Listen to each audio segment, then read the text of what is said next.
lesbian aunties. Yes, aunties. This campaign is about people like Wesley. People like the woman I met on the BX33 years ago. People like the taxi driver I went on a 15-day hunger strike with outside of City Hall. My brother, we are in City Hall now.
Tonight, we made history. In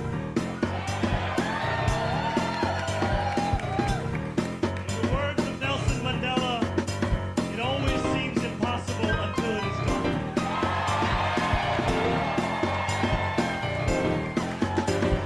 My friends, we have done it.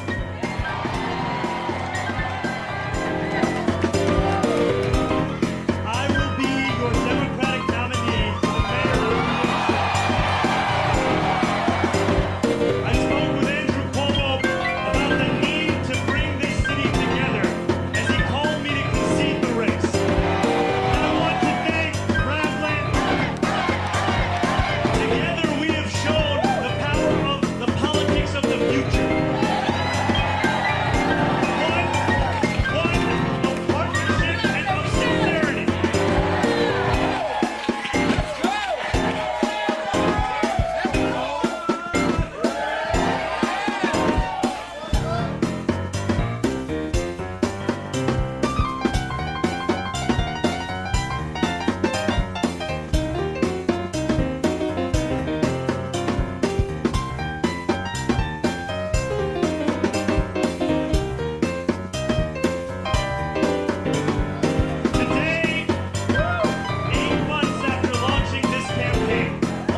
squishy streams. All that content is bursting the seams. Politics, daily, and plenty more. Your sense of fashion you'll adore. So grab your stuff and hop aboard. We're going straight to Jack's Discord.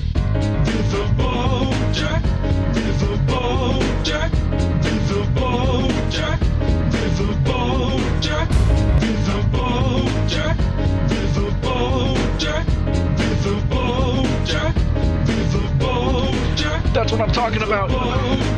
First time singing the songs from Riverboat Jack. Shout out. I don't know what I'm doing really, but I got passion. And that's what it's about. It's all about passion.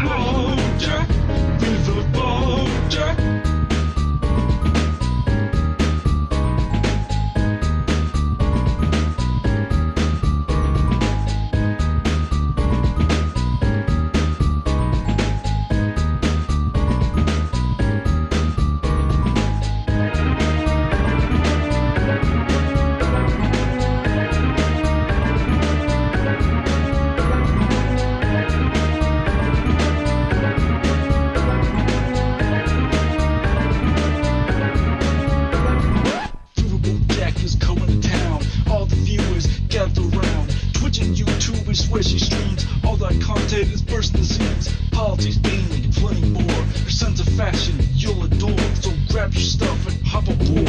We're going straight to Jack's Discord. Riverboat Jack, Riverboat Jack, Riverboat Jack, Riverboat Jack, Riverboat Jack, Riverboat Jack, Riverboat Jack, Riverboat Jack, Riverboat Jack, Riverboat Jack, Riverboat Jack, Riverboat Jack.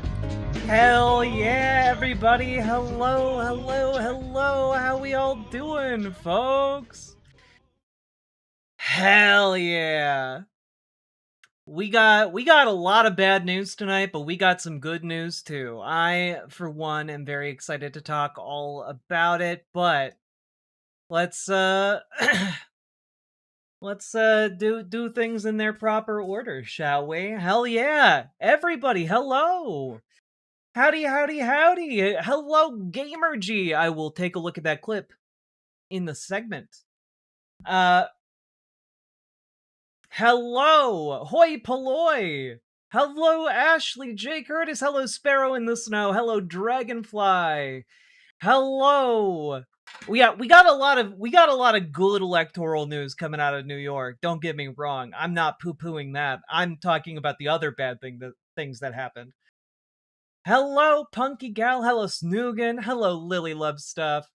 Hello, Not This. Hello, Forlorn79. Hello, Mr. Malachite. Hello, Robert Adset. Hello, Abyssal Liss. Hello, Werix. Hello, Superjet Guy. Hello, Ivrixer. Hello, Kennedy Patterson. Hello, KP2 Real.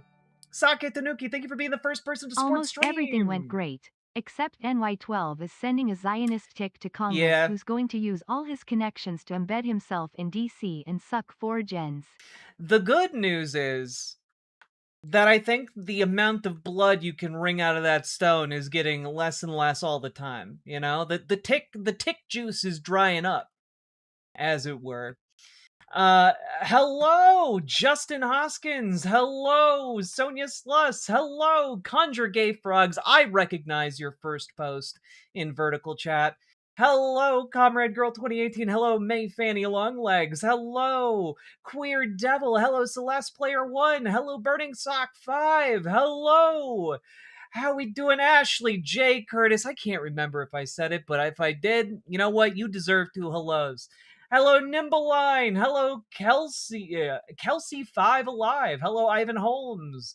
Hello, John Bainbridge. Hello, Korik Losek. And thank you for the $2 super chat. I guess, technically, supplanting Sake Tanuki's 5-tier 1 sub. So thank you, Korik Losek, for the first monetary support of the stream.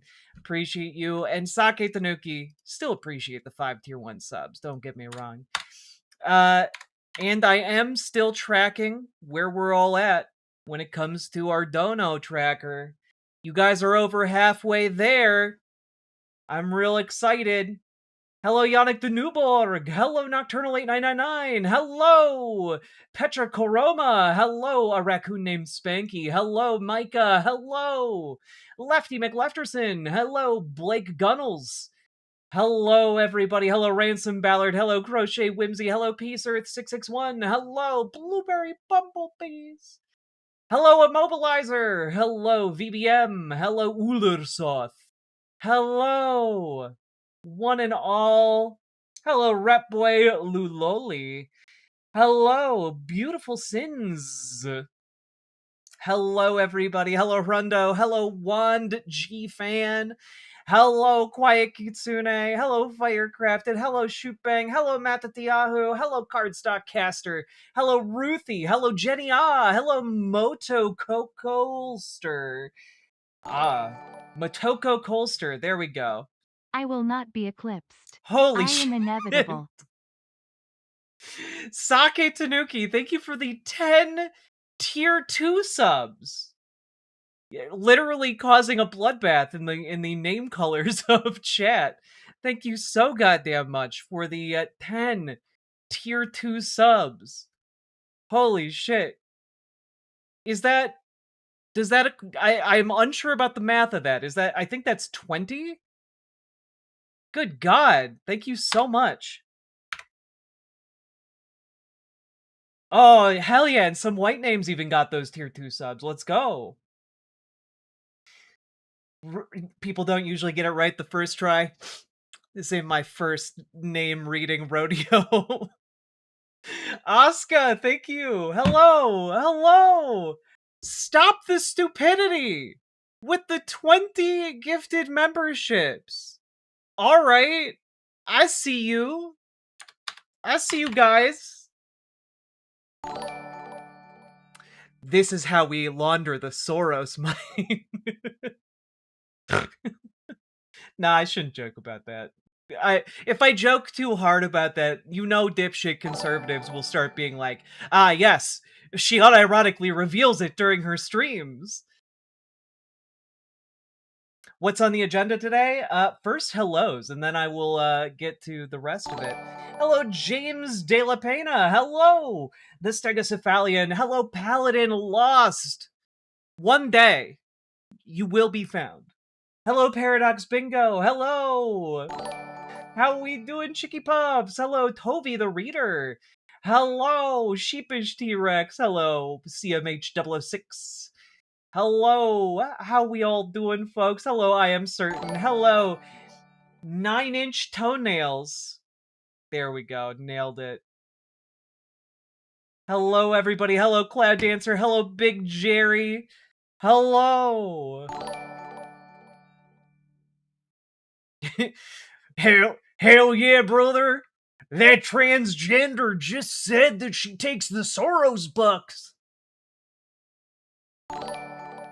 Hello, Art. Hello, Queenie. All right, so what is on the docket today? The docket, as I understand it, barring...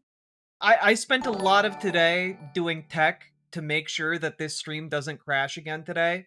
And if it crashes, I'm going to lose my goddamn mind. All right? Now, we are, of course, we're going to be talking about a few issues prior to getting to the Mamdani sweep. We're going to be specifically talking about some of the fun stuff that I've found rolling around. We're going to talk about JD Vance being absolutely rizless and why I'm not worried about him in 2028. We're also going to be talking then about the Mamdani sweep, of course. We are also going to talk about the story coming out of Kansas about their anti-trans laws as they are now being applied. After we talk about Mamdani's sweep, we're going to talk a little bit about Elon Musk and what he has going on vis-a-vis fraud and potential lawsuit against Ro Khanna and/or debate. Maybe we'll find out, I guess. Politics is going wonky, chat. After that, we'll talk about the Iran negotiations, and we will then talk about the Prairie Land convictions that happened today and the Minnesota indictment along similar lines that is happening here. We'll also be talking about Nebraska's independent candidate that so impressed us with his ad not that long ago. I'm sure many of you will remember it when we play that ad again. We're also going to be talking about the swamp because we weren't able to talk about it yesterday because of tech issues. We're going to be talking about it today. Don't you guys worry. I've made it even longer and even more full of content for you guys because developments kept developing. And we're also going to be talking about trans kids in the UK. We're going to be talking about, believe it or not, Sargon of Akkad, which just wild. I thought that would have been before my time, but here we are again talking about Sargon of Akkad. That we'll be talking about that later as well. And we're also going to be talking about how the Supreme Court of the United States is haunted by fascism, which is why if any of you read the title of any of the tabs on screen and you see courts haunted, that's what that means. All right. Sargon is still a thing. Yup, we'll talk about it. And yeah, if we manage to make it through all of that, we got a couple Kyle Clark interviews lined up. One with Republican Representative Lauren Boebert, and also one with the candidate I'm excited about, Melat Kiros. So we'll be potentially getting to all of that. But as you can tell, we've got a absolutely packed show tonight. All right, we're gonna be trying to get through stuff at a good clip. So buckle yourselves in, folks. That's right. We're gonna hopefully hear from one of the best newsmen in the United States, and definitely the best newsman in Colorado, Kyle fucking Clark. All right. Are you guys prepared? Are you guys ready to just like launch into things? Because I woke up with a mad amount of anxiety and I prepped the goddamn show for you guys. All right? You ready? Don't forget to like everyone. You know what, Rat Boy Luloli, I appreciate that kind of attitude out of Vertical Chat, no less. I appreciate that. That's a good reminder. Everyone should be following Vertical Chat's lead and hitting the like button on the stream. It's very important. It helps people find the show, and it's really helpful. So please consider doing that. This is a 15 Barbie show and a 2 Barbie. Go. Click the button. Click the button. No. Click the button. Click the goddamn button. Click the button. Click the button. Click the button. Click the goddamn button. Click the button. Click the button. Click the button. Click the goddamn button. Click the button. Click the button. It's a very cropped top. It is. Click the button. Click the button. And I love this combo. It's one of my best looks. Click the button. Click the goddamn button. Click the button. Click the button. Click the button. Click the goddamn button. Click the button. Click the button. Click the button. Click the goddamn button. Click button. Click button. Click button. Click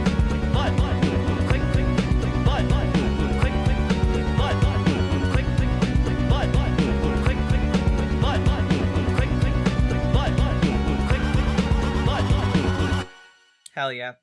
Now, I know a lot of people are shocked that Vertical Chat could actually communicate a couth thought for once.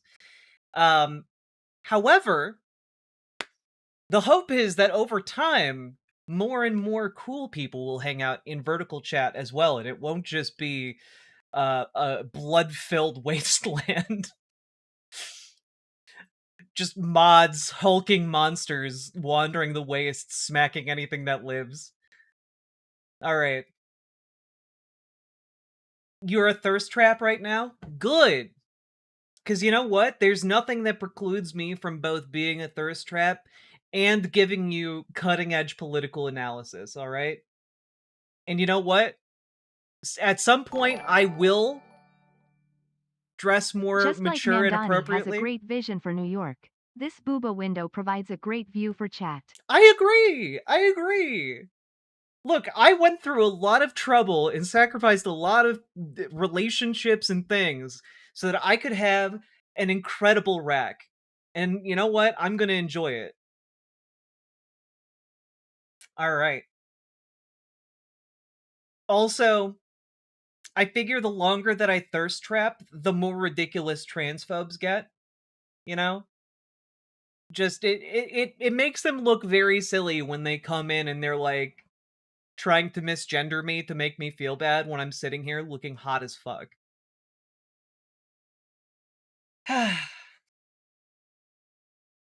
All right.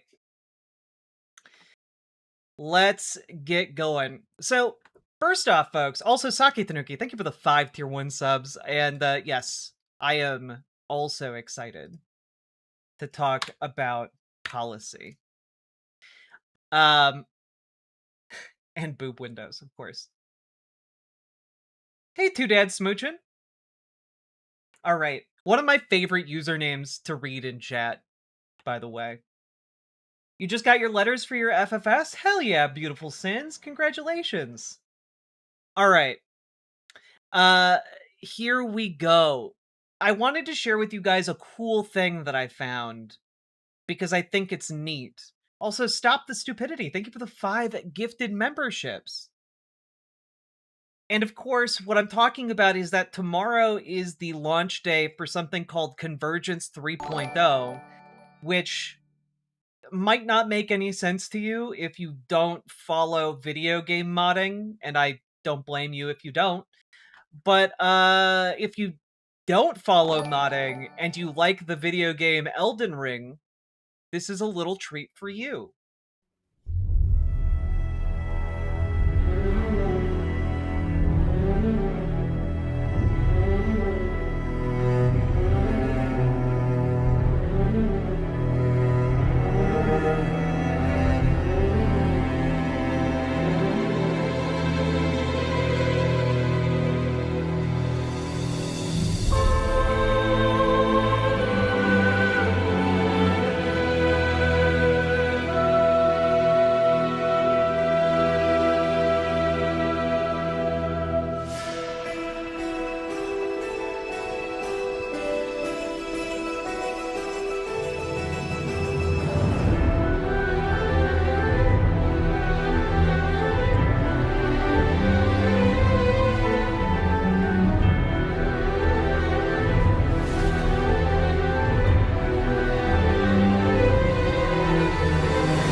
Now,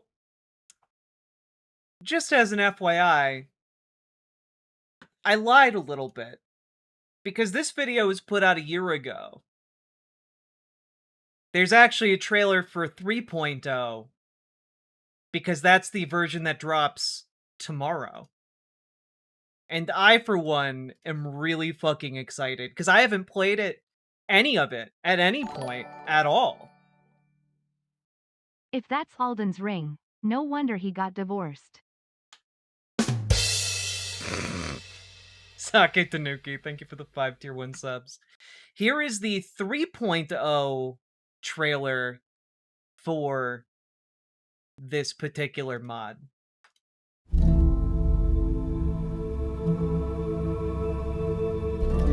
It's basically a massive overhaul of Elden Ring and adds a whole bunch of new stuff, new areas, etc.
I'm very, very excited.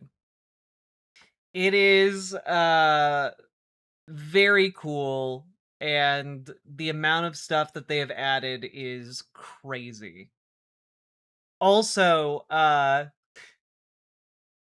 the music is not from Elden Ring.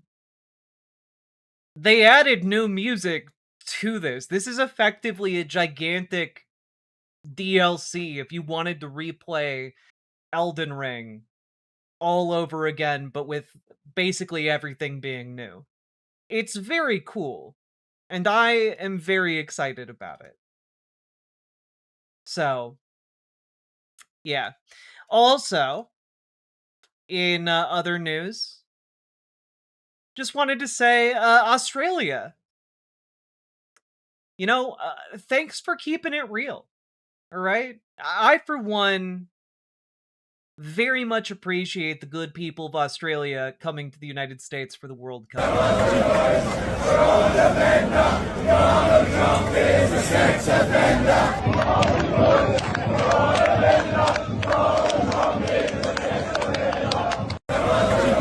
Just a bunch of wasted Australians wandering the United States, chanting about how they're on a alcoholic bender, and Donald Trump is a sex offender.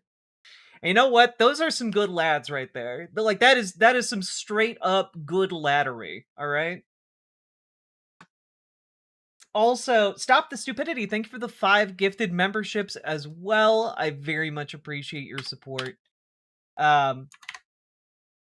All right, I just wanted to give a tip of the old American hat to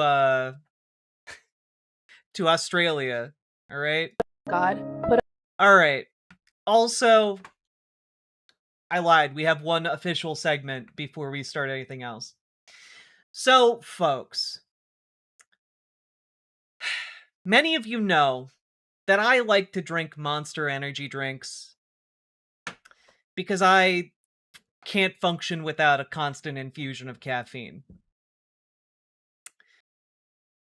However, did you know that you could get a constant infusion of caffeine and the Holy Spirit? That's right, folks. You need to get some Yahweh energy in you. on our hearts to specifically preach the gospel through an energy drink. Yahweh's Berry Blessed is about $35 for a 12-pack. Jesus Juice is now a thing. It's where Jim Bro culture meets Christian wellness culture. This makes me like this repulses me on every conceivable level. Like, I used to be like a fundamentalist Christian, and like even when I was full on in it, you know, I never would have been like, yeah, that's fine. Your body is a temple to the Holy Spirit. Corinthians 6:19. This is from a company called Forgiven, and it's a Christian energy drink. All clean energy, all natural flavoring, just like... It's all clean energy. We prayed to the Lord about it. It's clean. He put it on our hearts. He got the Spirit in us. All right? That's how we know this is the kind of energy that's good for you. It's not like those other energy drinks which are of the devil. God intended for our bodies. Bryce Crawford, big-time online evangelist, is also in the game. I want to use this more than just a product, as a tool to plant seeds and start conversations about Jesus. But man, it really squicks me out, especially when younger people start who are in like the religious end of things start talking about wanting to plant seeds. It's weird. It's just weird. Furthermore, about the product, I wanted to make a cleaner option on the energy drink market. Yahweh claims to be the first Christian-themed energy drink, but so does Agape, and so does Air Lion. Can we also just like take a moment and like process the fact that there are I have a segment prepped for later in today's show. Full transparency. It might not be out on YouTube yet as its own standalone segment, but it's prepped. I did the research for it. And it's a segment that has to do very much with people who consider themselves conservative Christians just hating Muslim people with like a real intensity and bigotry behind it. And part of the reason they hate it, they hate Muslim people, is because they portray Muslim people as being invaders. They're invading us by coming here as refugees. They're invading us by buying a house in your neighborhood. You know, like it's genuinely hateful shit. But the reason that they give, like, oh, well, I'm bigoted against Muslim people, or I'm bigoted against, gay people, because they just can't keep shoving it in our face all the time that they want to pray 5 times a day in public. That's unacceptable. Oh, they want to have a flag in front of their own house. That's unacceptable. Why are they shoving it in our face all the time? And meanwhile, Christians will go off and make like 3 grifting energy drink brands on like a Saturday afternoon, and start talking about how no, you don't understand. We're supporting the Lord with our energy drinks, and like come on. Let's be real. You're looking to make money with your energy drinks. You're not. No one is being converted by the energy drink that they choose to ingest. Lying lips are abomination to the Lord. Proverbs 12:22. A target demo, those young Jim Bros. Engraved in the lid are Bible verses that can help you preach the gospel to someone if you're at the gym, if you're out and about. See what I mean? You need this, otherwise when the moment comes, you won't remember the Bible verses. You know, those deeply held religious beliefs that you have?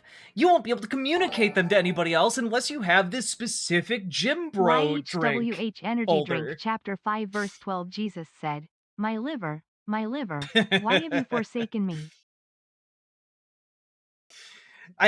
Who of course can forget the classic book of the Bible where Jesus talks about having been up for 5 days straight being tempted by the devil. What was fueling him during that time? That's right. Manna, the energy drink from God. I can't. I can't. Sorry, but I'm not drinking the caffeinated Kool-Aid provided by religious fanatics. Yeah, then, you know, when you put it like that, it does have a bit of a tainted past, doesn't it? Using the praise shaker bottle. I'm so excited for this product. Oh, hell yeah, the praise shaker bottle. I love me a praise shaker bottle. You praise it, then you shake it. Praise it, and you shake it. And what are you shaking it with? Not your hands, dummy. You're shaking it with the power of the Lord. Some people are saying that we started this energy drink just to make money off of the name and image of God, and that could...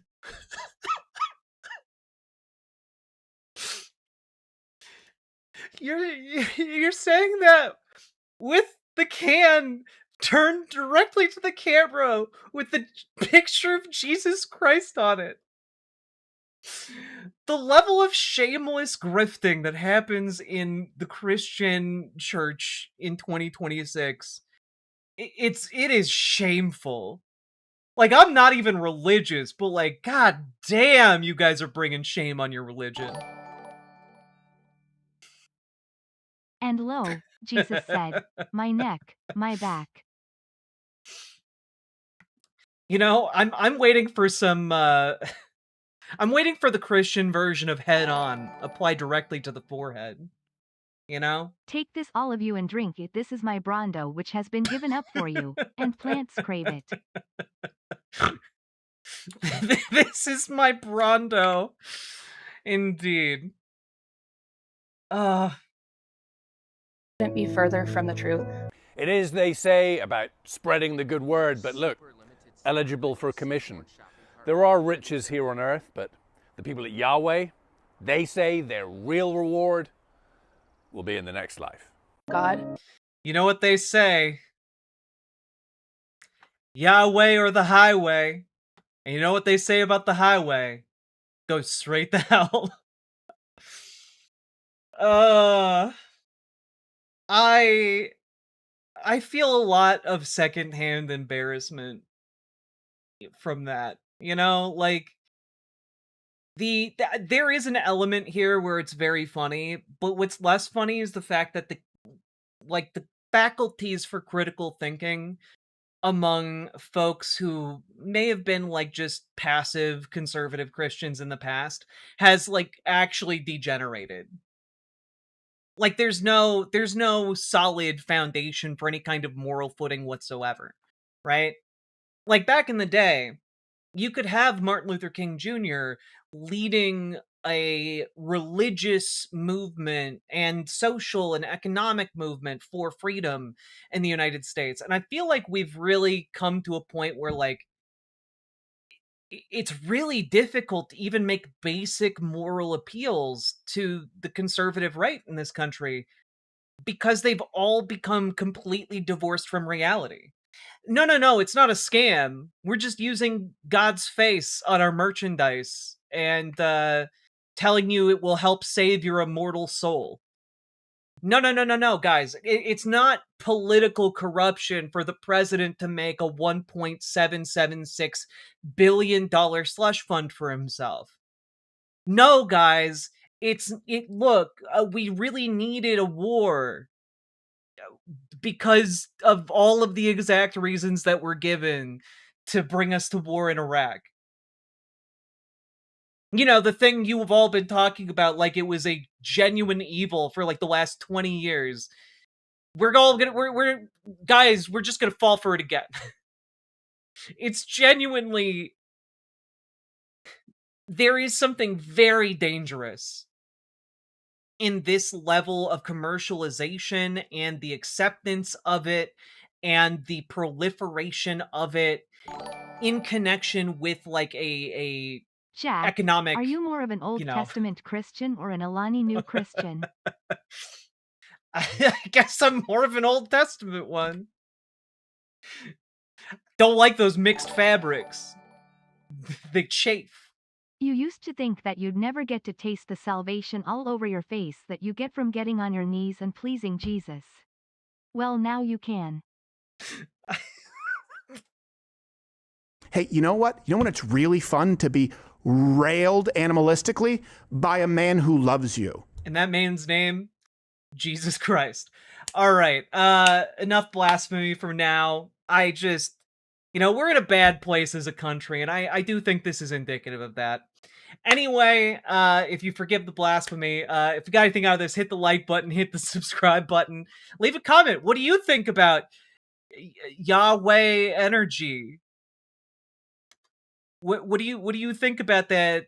Getting that Holy Spirit in you? I don't know. I was trying to think of a third prompt, and everything that I'm thinking of now is just wholly inappropriate. So I'm just gonna skip the third one. Logan Hill, though, in YouTube chat with an excellent question. Can you baptize your child in it? And I would also like to add, can you do communion with it? I think these are two very important questions to be asking Yahweh energy. All right. Anyway, I'm just asking questions. And folks, go get organized. Join your local Dems, join your local DSA. If you need help doing that, join our Discord. Reach out to Gamergy for help joining your DSA. Reach out to Dragonfly for help joining your local Dems. They can also both give you advice on how to maneuver within those organizations, how to get them to move further left, even if there are people who might be resistant to those ideas. And they can tell you what worked with their own advocacy because they have years of experience doing exactly that. So please take advantage of the tools and folks who want to dedicate their time to helping you. Get involved, because when you get involved, we can make huge changes happen. Also, there's a link down below in the description for Progressive Victory, and they can plug you in directly to do door knocking, phone banking, text banking, research, etc. for campaigns all across the country. And you can do a lot of that stuff remotely, regardless of where you are. Don't you just love how Christianity has become synonymous with being a terrible person? I mean, I don't think that Christianity has become synonymous with being a terrible person, first and foremost. I do think that it is being co-opted by fascists. Then where does the yellow liquid come from? The yellow liquid comes from that's Jesus bile, probably. I'm not a doctor. Don't quote me. Please look forward to my new Christian-themed alcoholic beverage line, Holy Spirits. Knifeiest Duck? That is an ingenious product line. You need to get on that immediately. All right? You need to get on that immediately. All right?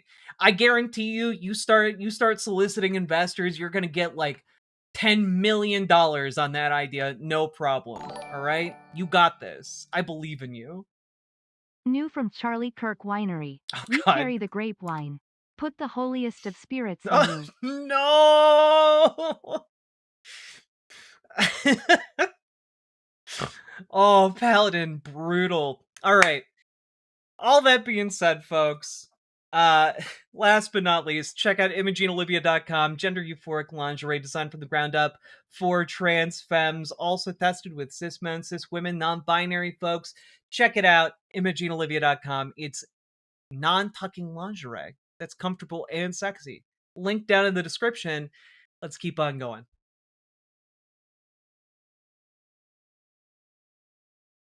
Fuck, Duck, you beat me by like 5 seconds. You gotta be quick. This duck's on its webbed toes. Also, I should have come up with something better than Jesus bile. I should have come up with something better than that. I am better than that. I apologize. I promise to do better going forward. God.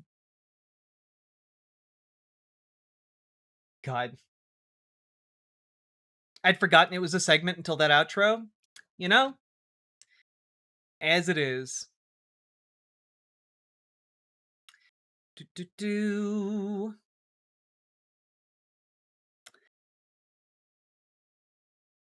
Okay.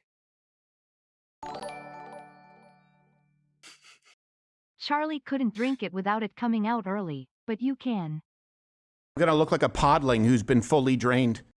Sake Tanuki, thank you for the 5 tier 1 subs. Appreciated.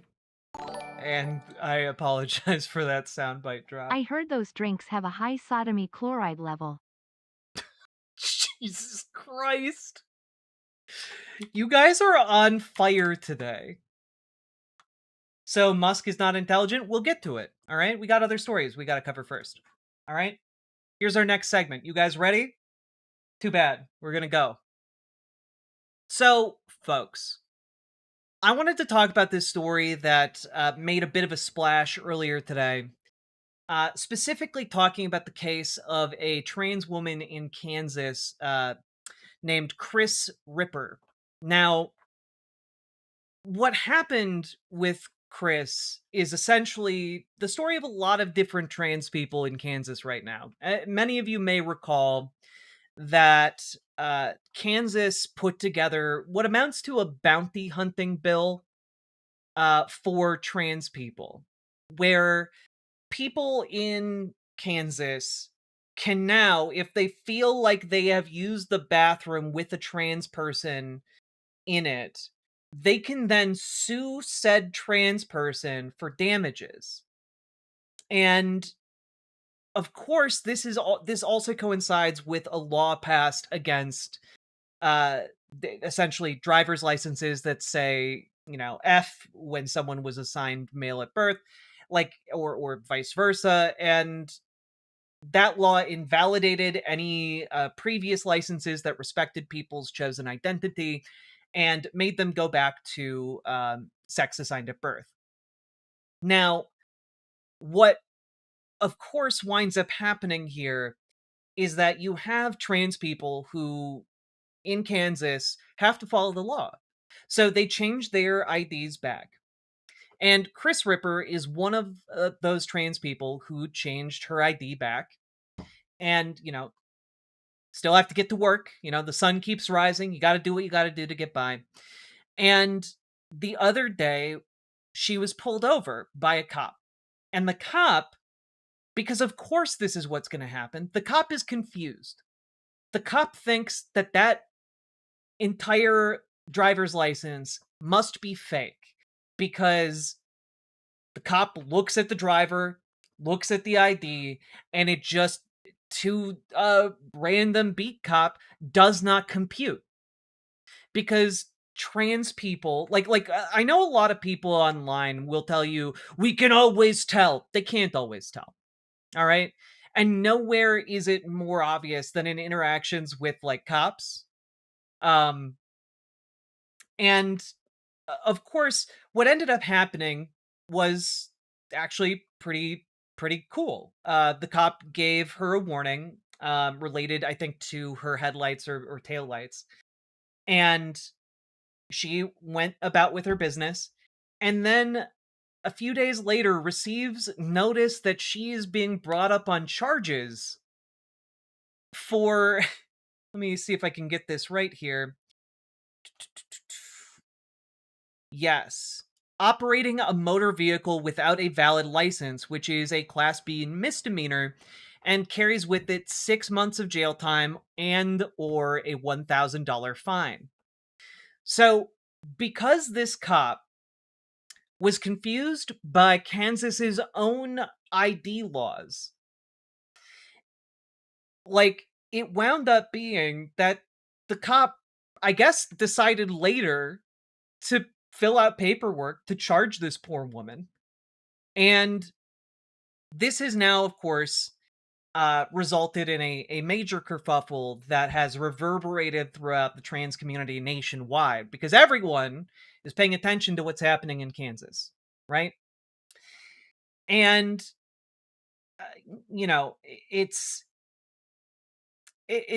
pretty awful. A lot of this reporting comes from Transitics, which is a Substack. Fair, trans women always are getting warnings about their headlights or taillights depending on how far they're in the process. That's true. That is true. I at your comment, I am recalling how transphobes freaked out about a trans woman at the White House with her boobs out. They want it both ways. They just want to control women's bodies, and being bigoted against trans people is one way of achieving that in their eyes. But I do have good news for this story, which is, while it is very scary and it could have gone really, really poorly, earlier today, Kansas did say that the charges have been dismissed by the county prosecutor. So Chris Ripper is not going to be prosecuted. That's great. But it really does drive home the fact that these states are passing laws against trans people willy-nilly. And they have real-world consequences. Like, the terror Chris Ripper must have felt was real. I can only imagine. A state that just passed a law that effectively makes citizens bounty hunters on your existence in public if you need to go pee. Like, a state like that is one where I'm sure there are places that are more than willing to throw the book at a trans person who gets pulled over and charged with something like that. And that's the other part. Exactly, Mr. Malachite. The other part is that it shows why these anti-trans ID laws make no sense whatsoever. Because if she had just been able to have the ID she originally had, this never would have happened. It never would have happened. And so you have this situation that I think really just goes to show how terrible the lawmaking around trans people in America is right now. It puts trans people in an unwinnable position and leaves them at essentially the whims of whatever county prosecutor they may have in their area. And that, like, I don't know about you guys, that does not sound like a system of justice to me. That sounds like an arbitrary system designed to punish trans people for merely existing. And I don't know about you guys, I think that's wrong. I think that's wrong. It's just wrong, and it just makes the state, essentially, it brings the state into every single citizen's pants. And there's no reason that the state should have being in your pants. What's in your pants is between you and your doctor. All right? No one else needs to know about it. Uncle Sam doesn't need to know about it. And the people who are championing that they're anti-big government certainly shouldn't be the ones putting the government into everybody's pants. It doesn't seem that difficult to me to wrap your head around, and yet conservatives fall for it hook, line, and sinker because it's against a group of people that they despise, just conceptually. And what's amazing is when conservatives actually do get to know trans people, they're suddenly like, oh, wait, no, trans people are kind of cool, though. Wait a minute. I know good ones. It's all those other trans people who aren't good. But, like, I just wish conservatives would think for 5 seconds about their bigotries. Because I think genuinely, if you employ critical thought, it becomes very clear that this is an untenable position for the law. It's an untenable position for trans people. It's an untenable position for anyone who values freedom. And I think that really we need to come together around the idea of freedom in America. Because right now, conservatives across the country have largely abandoned the idea of what it means to be free.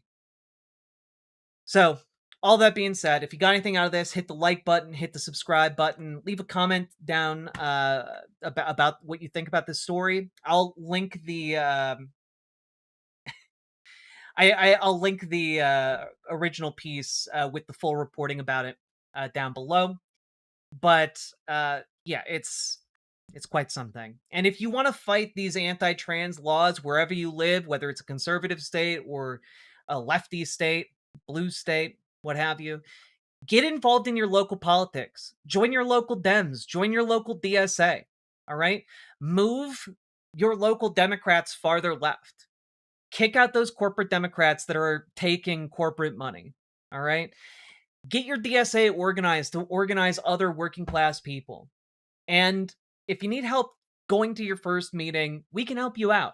Join our Discord, reach out to Dragonfly for help with your local Dems, reach out to GamerG for help with your local DSA. We can get you involved, and we can give you tips and tricks on how to actually succeed in organizing with what can sometimes feel like really big and pieces of political machinery. It is not as impossible as it might appear. All right, you can have a profound effect by getting involved, so please do so. And Spot Dogs, thank you for the $5 super chat. A decade ago, NC of all states got bullied into repealing anti-trans bathroom laws, but now the vibe nationwide seems to be a 180. What gives? Well, it's billionaire money being poured into anti-trans legislation. You know, a lot of people forget, but the anti-trans panic doesn't come out of nowhere. It comes specifically from folks like Christopher Rufo and the Manhattan Institute and Alliance Defending Freedom.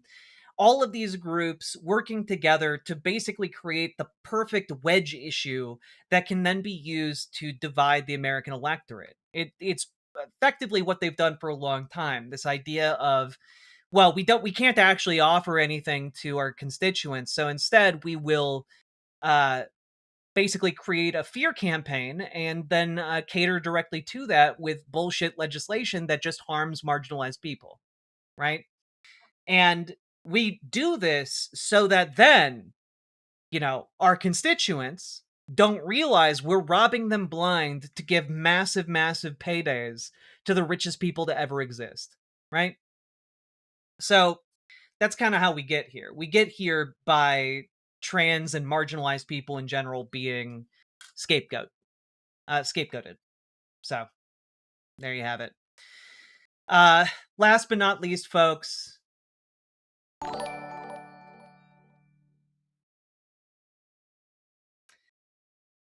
not trying to derail, but isn't it clear that these laws affect male to female more than they affect female to male? They hate both, but misogyny makes male to female more confounding to them, right? Fuck this shit regardless. I mean, I think it affects like trans women and trans men differently, but the effect is still profound to both groups, you know? And of course, also like non-binary people, gender non-conforming people, like it's bullshit. It's just plain old simple bullshit. All right. So, all of that being said, both the Democrats and Republicans attack LGBT. That's true. Kick out the bigoted Democrats from your local party. You can do it. It is possible, but it takes you getting involved. So, anyway, last but not least, folks, check out ImogeneOlivia.com. Gender euphoric lingerie designed from the ground up for trans femmes. Also tested with cis men, cis women, non-binary folks. It's comfortable, sexy, non-tucking lingerie. Check it out, ImogeneOlivia.com. Link down in the description. Let's keep on going.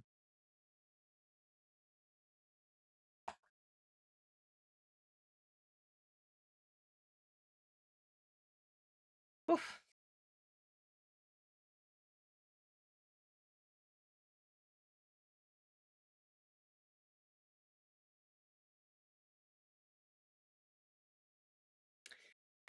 Oof. All right. Now, I have done my best, right? I have done my best to try and pace today's show in Comrade Girl, the PV, stop using the PV command. It's not updated. It's not going to be updated today.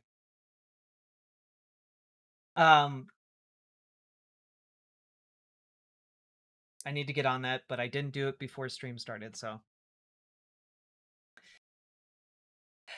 it's all good. Just letting you know. Don't drop dodos to a link that's 2 years old. Had a mini panic that I arrived at the end of the live. Then I remembered you do an intro outro to different segments within the live. I do! Is your system behaving any better today? It is. I have fixed most of the problems. I haven't been able to figure out why my desktop keeps refreshing in the background, but it doesn't seem to be stopping me from doing what I need to do, so, you know. folks, we've been going for about an hour now. If you've been enjoying the show, please hit that like button, hit that subscribe button, hit the follow button, and do consider dropping those subs, donos, memberships, super chats, etc., because this show is brought to you by viewers like you. Thank you.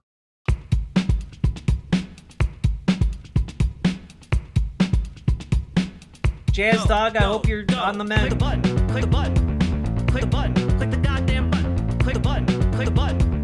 Click the button. Click the goddamn button. Click the button. Click the button. Click the button. Click the goddamn button. Click the button. Click the button. Click the button. Click the goddamn button. Click the button. Click the button. Click the button. Click the goddamn button. Click the button. Click the button. Click the button. Click the goddamn button. Click the button. Click the button. Click the button. Click the goddamn button. Click the button. Click the button. Click the button. Click the goddamn button. Click button. Click button. Click button. Click button. Click button. Click button. Let's go. Also, I'm still not Jazz Dog. I'm still not over sodomy chloride levels. God. Emojing all the peepholes, living for boobay. Hell yeah. Imagine, no wait, emojing all the peepholes, living for boobay.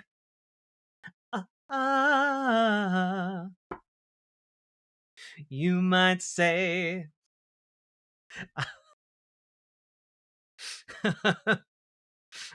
I can't do that. I can't go as far as my brain wanted to take that.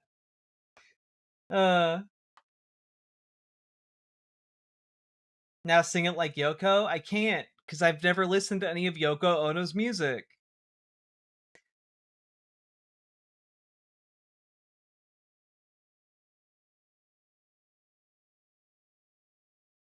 Let's see here.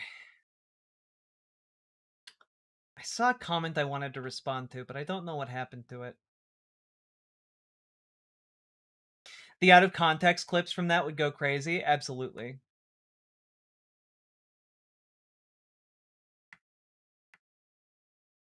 All right. Now, I have tried to vary the stream sensitivity a bit, so it's not just an unending slog of misery.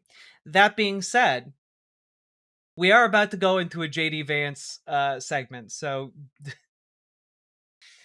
we gird your loins. High sodomy chloride level. What? Did I miss something? Yeah, it was during the Yahweh energy segment.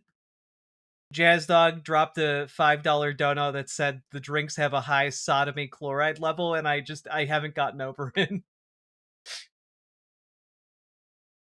Yeah, gird your loins. Cover your couches. All right?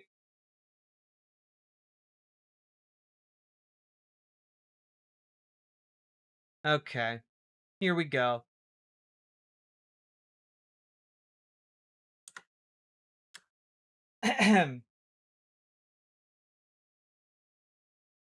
Yo, first of all, before we get started, a Clark vibe. You went to your first local Democrat meeting for your district, pumped with all interned and ready to get involved. Hell yeah! Good job, Clark.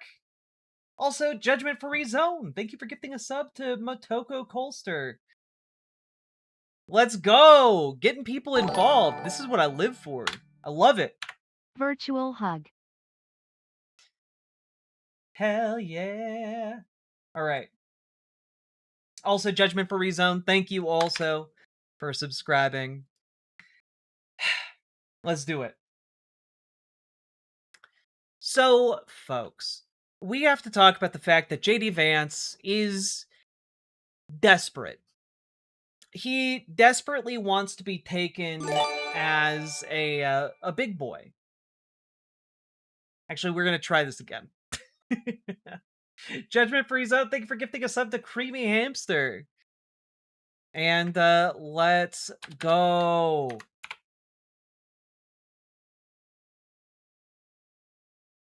So, folks, we gotta talk about JD Vance, because he desperately wants to be treated like the big boy in the room, the one who's responsible, the one who has the big pants. And, well, he's getting his opportunity, right? And I've talked at length about how he's effectively being thrown under the bus, and by being made the face of these Iran negotiations. Now, I do think that there is a part of it where he lacks the amount of political acumen to actually know that he's being thrown under the bus. I think he's trying to turn a turd sandwich into an opportunity.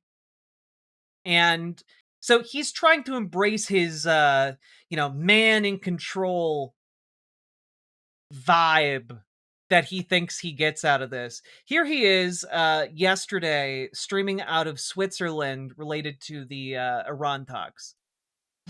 Hello, everybody, and good morning to everybody back in the United States. I guess good afternoon to the folks assembled. So look, yesterday was a very, very good day. We made a lot of good progress. We did exactly what we wanted to do.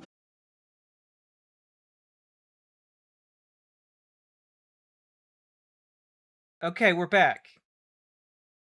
We did it.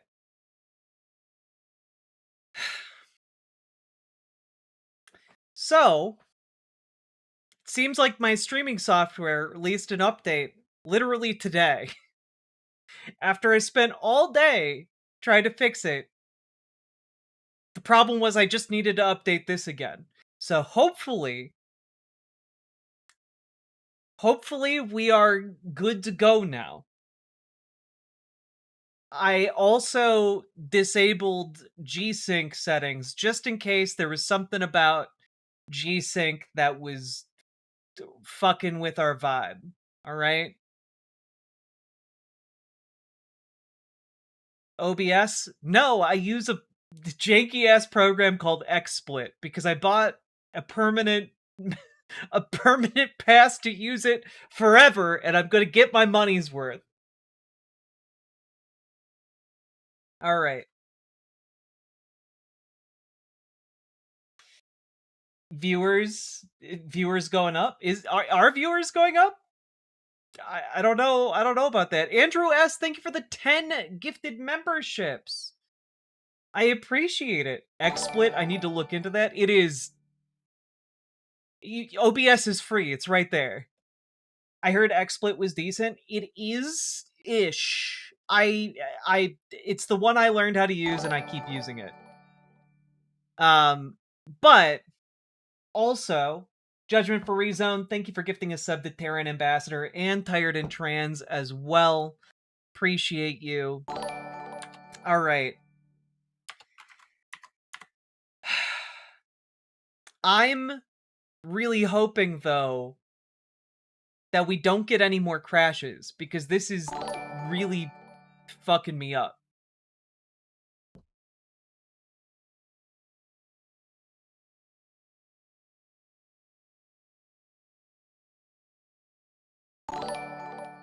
XSplit girl, I know!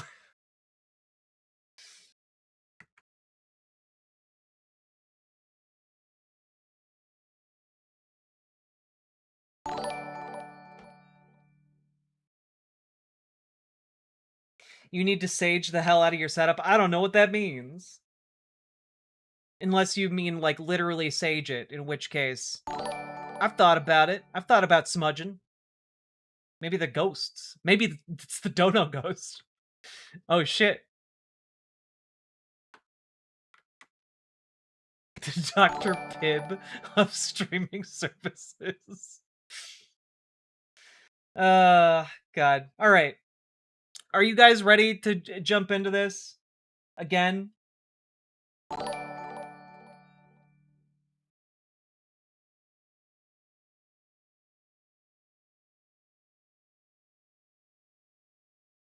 Well, to be very clear, it's not just YouTube and XSplit not playing nice. It's something that's causing the entirety of XSplit on my end to lock up.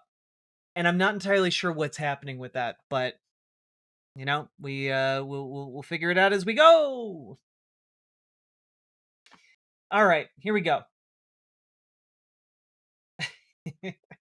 I'm so ready again. Yeah, let's try and rebuild some of that momentum, because every single time that happens, we lose like half the people watching, and it's devastating. All right. Comrade Girl 2018. Money for the software glitches. Thank you very much for the 5 tier 1 subs. I appreciate it. Goes a long way towards helping me, like, just get calm again. Sake Tanuki, thank you for the 5 tier 1 subs. XSplit? Let me bust out my TeamSpeak and my Netscape navigator so I can ask Jeeves. Okay, but TeamSpeak was top. And, you know, the real ones remember Mumble, alright? Mumble was aces. Everyone, TeamSpeak did you was exercise today? The fascists did. Why haven't you? Uncle also, Simric, thank you. everyone donate so the dono ghost stops its shenanigans. Thank you for the $5 super chat. Good night, Kermit Thorson. All right. Let's do this. I mean, clearly, JD Vance is so Rizless that he crashed the stream, right? Like that. Clearly, JD Vance is so Rizless that he crashed the stream. So let's get back into this, all right? Millions and millions of barrels of crude and natural gas flowing through the Strait of Hormuz that weren't flowing before. But we also wanted to make sure that we actually set up the coordination mechanism so that we could demine the Straits of Hormuz, so that when there are the conflicts that inevitably come up, we can make sure we work through them rather than that leading to escalation. And that is exactly what we did yesterday. Yeah, you know, JD Vance going out there, telling it like it is, definitely not making anything the fuck up. Definitely not, you know, doing some crazy truth bending out there like he's a fucking avatar. Let's just take a quick look. How's the situation getting those ships through the Strait of Hormuz? It's open now, right? It's all open, right? JD Vance looks like a wax sculpture version of JD Vance. It's true. JD Vance does look like a fake version of himself. And thank you for the 5 tier 1 sub, Sake Tanuki. But let's just take a quick look. How's the International Maritime Organization doing? You know, I love checking the International Maritime Organization. It's one of my favorite activities. Let's just take a quick look here. IMO announces evacuation plan in the Strait of Hormuz. Find out more. Boy, howdy. Large-scale operation to be carried out in cooperation with states and industry. Following the signing of the Memorandum of Understanding between the Islamic Republic of Iran and the United States, IMO Secretary General Mr. Arsenio Dominguez issued the statement. After months of hardship and distress for thousands of innocent seafarers and negative impact for the whole world, I welcome with deep satisfaction the peace agreement concluded between the United States and Iran, marking a decisive step towards restoring maritime security and bringing to an end the unacceptable attacks against civilian shipping. And, yeah, let's see. We will begin the implementation of the evacuation plan for over 11,000 seafarers still stranded in the region. You know, you know those classic scenarios where we've opened the Strait of Hormuz up to shipping, but 11,000 people are still stranded on their boats. Classic JD Vance. So that was a fucking lie. Yeah, it turns out a lot of the things that JD Vance has been saying coming out of the Iran talks have been lies. In particular, and it's not just JD Vance. It's an awful lot of the folks who are talking in the United States about these negotiations. Let's just take a quick look here. Let's see. I think it was this one. No. Is it this? Yeah, here we go. This was from 9 hours ago as the talks were continuing. A few days ago, Vance said specifically that they had called the inspectors in early hours of the morning to set them up and become inspectors of Iran's nuclear sites. We've had Trump repeatedly posting in the last 48 hours that Iranians have agreed to weapons inspectors coming in to examine and monitor those sites. The Iranians say no, that is not the case. Yet another discrepancy. Right? Like, it's just lies, guys.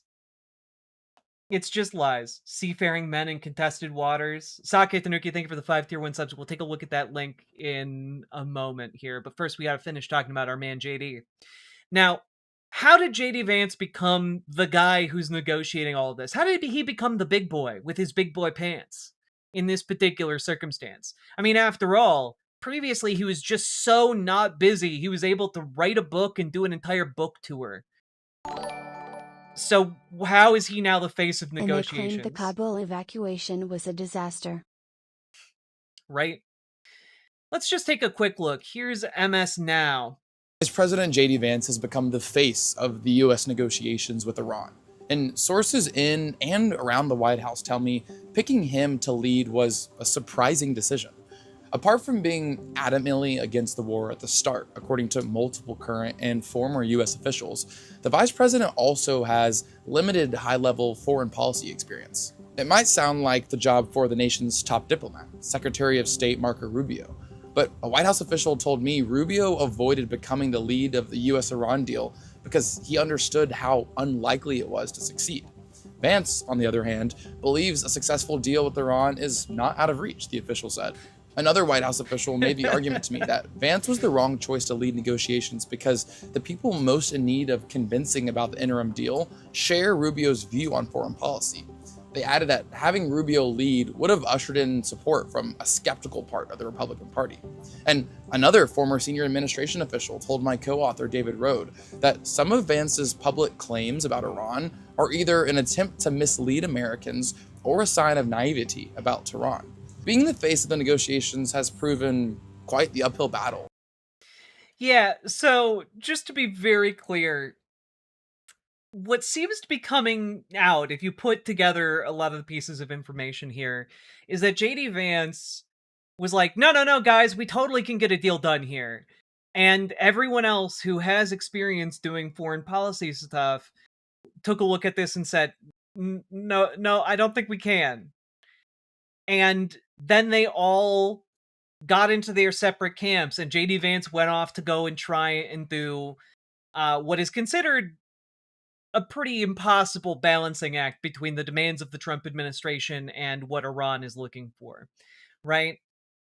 And this is not a sign of JD Vance's strength as much as he is trying to make it appear like it is. It is a sign of his weakness. It's a sign of his inability to read the situation and inability to understand the power dynamics at play, right? And part of the problem here is that, can he be worse at this than Jared Kushner was? Yes, because Jared Kushner's presence was actually a known quantity, right?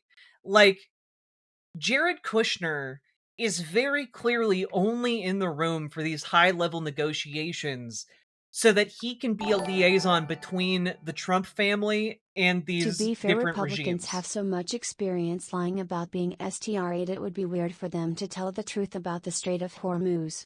Well, it's funny that you mention lying about being straight. We'll get to that in a minute. Jonathan Scott, thank you for the $5 dono. But, like, JD Vance here is just, he's being set up to be a fall guy, but I think more than that, I don't think he has the political acumen and awareness and skill set to realize that he is being set up as the fall guy. He thinks this is a great opportunity. And he's going out there specifically while everyone else watches, thinking to themselves, oh, he's about to eat shit. And this is why, by the way, I think Marco Rubio is going to be ascendant in 2028, because JD Vance just does not have the skill, right? He does not have the skill to pull off what he's trying to do. And, nothing has really convinced me of that more than any of the appearances he's been making lately, just to talk about life and things. Here is a 6-second clip from a interview he did with The Blaze. And now I'm just all like, I would have 9 kids, but you know, as you know, it takes 2 to tango. And now I'm just all like, I would have 9 kids, but as you know, it takes 2 to tango. That's an interesting way to just publicly admit that your wife does not want to have sex with you. But, you know, clearly, if we saw him and Usha in the room together, there would be sparks flying. They're a romance to end all romances when it comes to what is possible when 2 human hearts come together. I'm sure they just can't keep their hands off each other.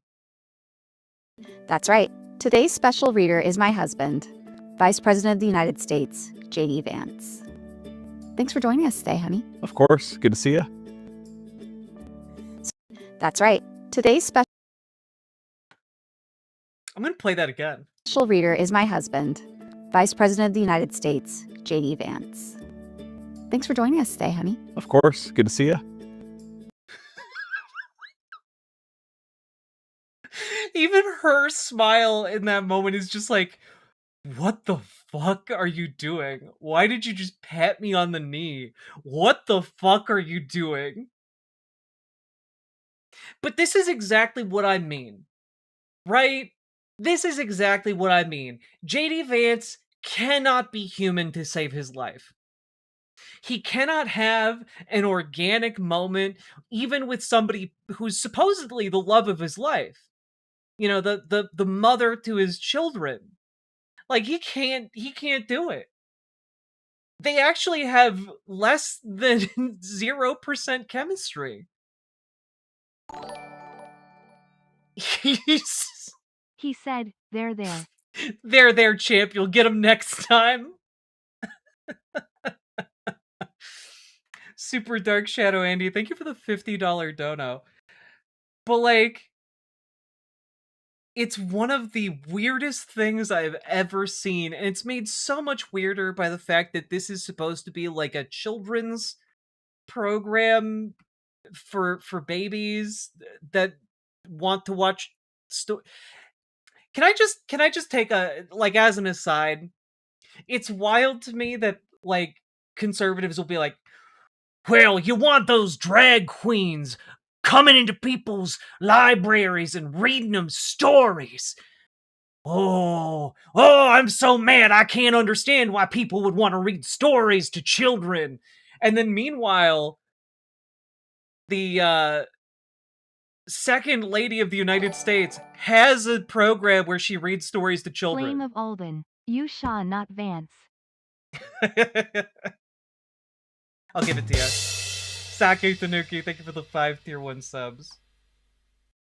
But, like, I don't know, like, it just seems to me, number one, J.D. Vance he lacks the riz. He lacks any and all political instinct. He is desperately, I think, trying to do something here if he is aware of his political situation sufficiently. I think what he's trying to do is his last-minute Hail Mary to try and stay politically relevant in a post-Trump world, you know? Hey, Iran, we'll just have whatever's normal. Whatever's normal. Hey, Iran.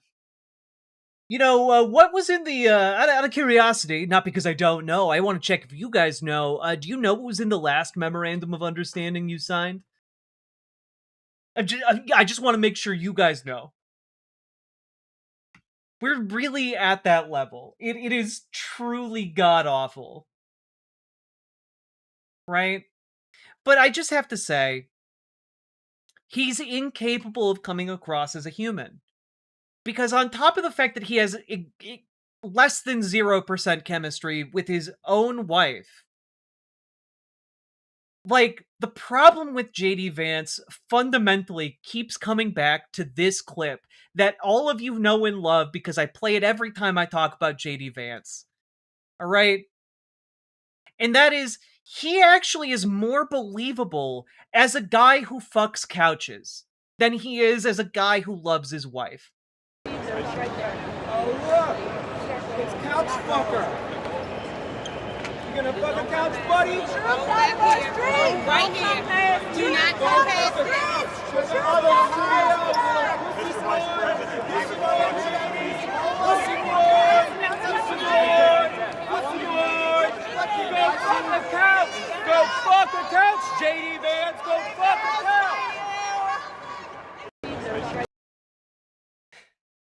Like, the problem with JD Vance is that when this guy says, oh look, it's Couch Fucker,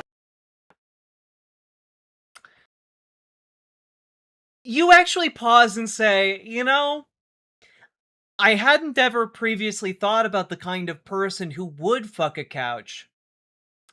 But, you know, it does kind of seem like JD Vance would be that man. And that's kind of the problem with JD Vance, right? He's just so weird, so off-putting, and so inhumanly alien when it comes to trying to relate to normal people, up to and including his wife, that, like, I don't think he can manage to clinch enough political support to be president. He does not have whatever cult-like attraction Donald Trump has. It is non-transferable. And the problem is Rubio and JD are going to be underneath that shadow. And we'll have to see how they play it. But Rubio right now has been particularly cautious. And JD Vance has just seemingly been blissfully unaware of the deep, deep shit he's stepped into. So, Jesse Jean Short, thank you very much for becoming a member. And all that being said, I'm feeling, you know, I do think JD Vance is dangerous, especially if Donald Trump were to, like, have a heart attack and die before his time while in office. I do think JD Vance would be a terrifying, like, replacement for Donald Trump. But barring that, I'm not worried about him in an actual electoral contest. So, all that being said, let me know what you think in the comments. Hit the like button, subscribe, do the things, and also join your local Dems, join your local DSA. When we get involved, we can actually have real, honest-to-God change on the local level, which is the most impactful level for you personally. All right, so get involved locally, join your local Dems, join your local DSA. If you need help taking that first step, you can join our Discord, reach out to Gamergy for help with your local DSA, reach out to Dragonfly for help with your local Dems. And you know what? Kick out those corporate Dems. End Citizens United in your state. Hawaii has done it. Montana is in the process of doing it. Their ballot initiative is coming up this fall. When you get involved locally, you can make changes like that happen. So get started. There's nothing stopping you. You just have to show up to meetings. That's it. All right? So all that being said, check out ImogeneOlivia.com, gender euphoric lingerie designed from the ground up for trans femmes. Also tested with cis men, cis women, non-binary folks. It's comfortable, sexy lingerie that's non-tucking. Check it out, ImogeneOlivia.com. Link down in the description. Let's keep on going.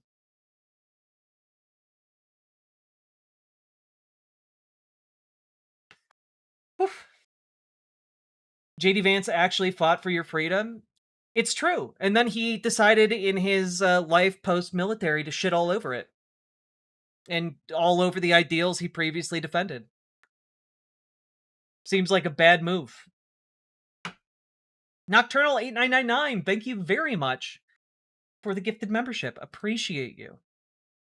Now, I do believe that I promised Sake Tanuki to look at this link about semen. I'm wondering, sight unseen, I haven't clicked it yet, if it's related to the Sega Dreamcast game Seaman. Nope. But I think that was a good guess. Also, this game slaps. Everyone should go play Return of the Obra Dinn. It's so good. Where's the Discord link? It is either in the description of the video, or you can type !Discord. There you go.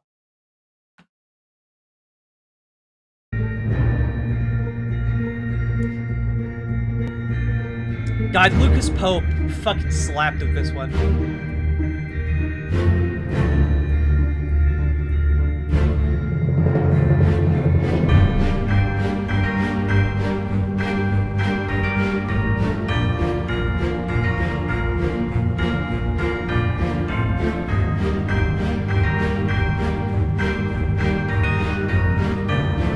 Calamus, thank you for the 5 gifted memberships.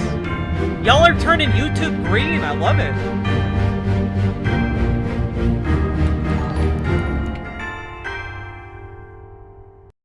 God. Lucas Pope. What has Lucas Pope been up to? What's he like? I'm just genuinely curious.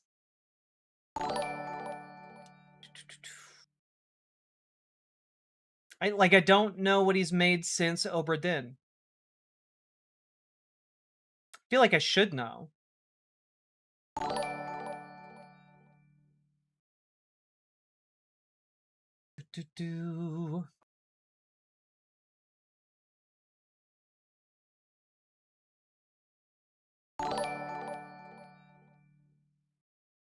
Oh, he made a game called Mars Midnight. Mars After Midnight, rather.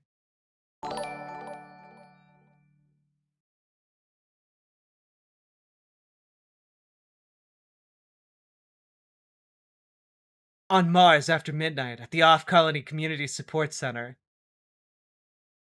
An entrant screening, mess tidying, session planning, Martian-filled game for Playdate. That looks cute as hell.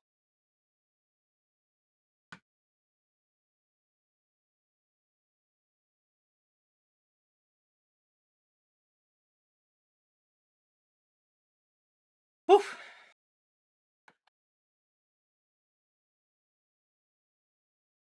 All right. Here we go. JD Vance. Are you guys ready to talk about Mamdani sweep? Have I played Suzerain? I have not. I have been using some of my offline game time to play the latest expansion to Stellaris, which allows you to play as a nomad spacefaring civilization. And I'm really bad at it. But that's what I've been doing. All right. I will say, before we jump into our next segment, remember to hit the like button, hit the subscribe button, do the things, and consider supporting the show because you guys make this show possible. Could not do it without you fine folks.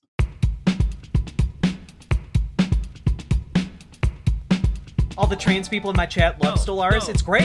Click the button. Click the button. Mamdani. Click the button. Super Dark Shadow Andy. Click the button. Thank you for the $50 dono. Very much appreciated. Click the button. Let's go. Click the goddamn button. Click the button. Click the button. Click the button. Click the goddamn button. Click the button. Click the button. Click the button. Click the goddamn button. Click the button. Click the button. Click the button. Click the goddamn button. Click the button. Click the button. Click the button. Click the goddamn button. Click the button. Click the button. Click the button. Click the goddamn button. Click button. Click button. Click button. Click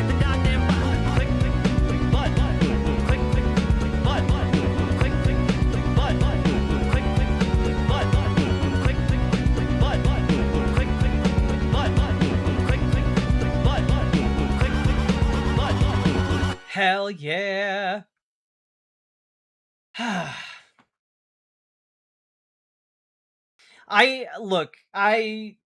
I'm okay at traditional Stellaris, but god damn am I bad at playing a Nomad. I can't tell if Nomads are just weak or if I'm just not good at the game. All right. Here we go, folks. All right. There we go. So, folks, we now live in the golden age of not just progressive politics, but socialist politics. You see, Zoran Mamdani endorsed a number of different candidates in the primaries against centrist incumbents. And, well, let's quick refresh your memory here. New York, we know anything's possible with a great team. I'm Brad Lander, and I'll block billionaires from buying our elections. I'm Maria Elisa Avila Chevalier, and I'll defend New York by abolishing ICE. I'm Claire Valdez, and I'll stand up against bad landlords and greedy corporations. Get out and vote. This is the team. This is our year. I'm Brad Lander. I'm Claire Valdez. I'm Maria Elisa Avila Chevalier, and we approve this message. All three of those candidates won today. All three of them won. All three DSA approved. And these are relatively safe blue districts, right? These are safe blue districts. And we are getting, very likely, 3 new members of Congress out of this. And this is one of the reasons, and Anime Sidekick Gal, thank you very much for the 20 gifted memberships. My God, thank you very much for helping the show. But this right here, this is the beginning of something special. This has been why I've talked so much about why it's important for Zoran Mamdani to focus on getting governance in New York City right. Not just because governance in New York City, reverberates out to other cities and other parts of the country, but because it can effectively become a beachhead. It is a position of power where socialists are well liked, and then they can help lift one another up. And that's how we saw Brad Lander and Zoran Mamdani forge their initial relationship during the mayoral election, where instead of just turning on each other and clawing for the throat, they actually helped one another up. And when it became clear Zoran was the front runner, Brad Lander helped him go on to win. It was a huge component of what makes this all work. And that was possible because of ranked choice voting. But also, what we're seeing now is Zoran Mamdani, in turn, not as most Democrats have done in recent years, burning the bridge, burning the boats, picking up the ladder, choose your imagery behind him, but instead helping other people ascend and climb and do well in other political arenas. And this is a huge, huge deal. And, I think it's okay for us to enjoy taking a W for once. This, so much is bad right now. So much is wrong right now in America, but this is the beginning of things being set right. And I did want to share with you guys this clip of Brad Lander finding out live on air in an interview that he had just won his primary. Brad Lander, we came on the air just a couple of minutes ago as the numbers were still coming in your race. I'm going to do something a little unusual here, so I want you to bear with me. Not many candidates are on CNN when they hear this music. But we do have breaking news, and we can now project that Brad Lander will defeat the incumbent Congressman Dan Goldman in the Democratic primary for New York's 10th congressional district. And sir, obviously, since we have you here live on air as we are making this call, what is your first reaction to this? Well, thank you. First of all, obviously, I'm thrilled. I did not expect to be on air when the race was called. Look, I love Election Day. I like that voters get to go out and cast their ballots and say, here's who we want to represent us. These are the fights that matter to us. And all I can say is I promise to go out every single day and fight for my constituents and the values that they have, because we need a country that stands up for working people. It doesn't make it so hard to live here. I'll be fighting for a city everyone can afford and where everyone is welcome. And I'm really honored to be on your show tonight. Depending, it's just he has such a great humility to him, and I love how he recenters it on the importance of our democratic system. What a classy move.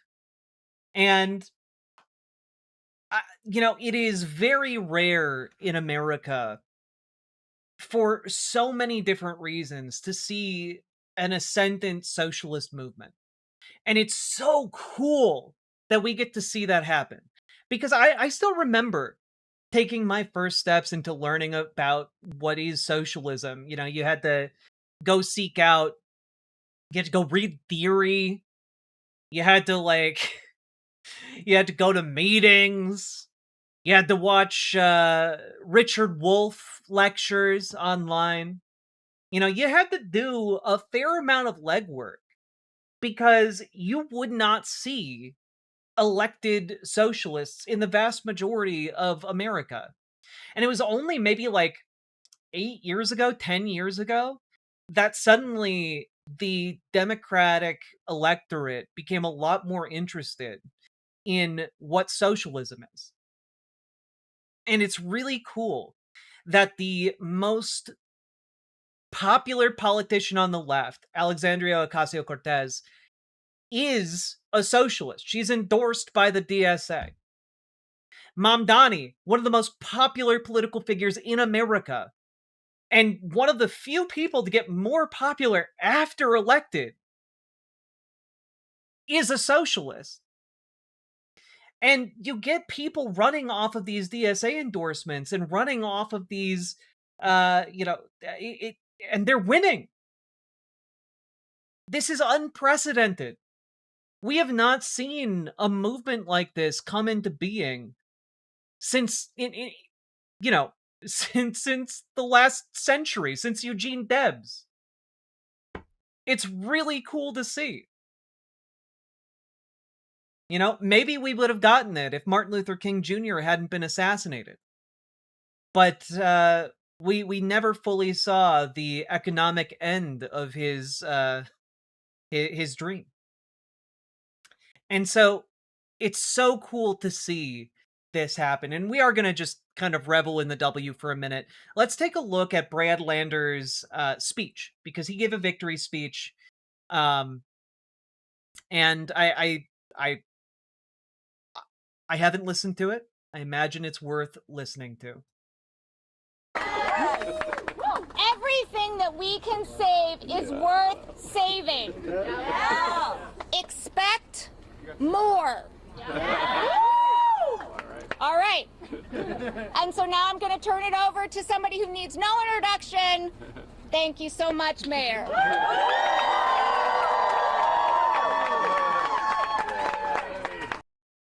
Good evening, everyone. What a good evening it is. Can we hear it for Brad's incredible family? For Meg.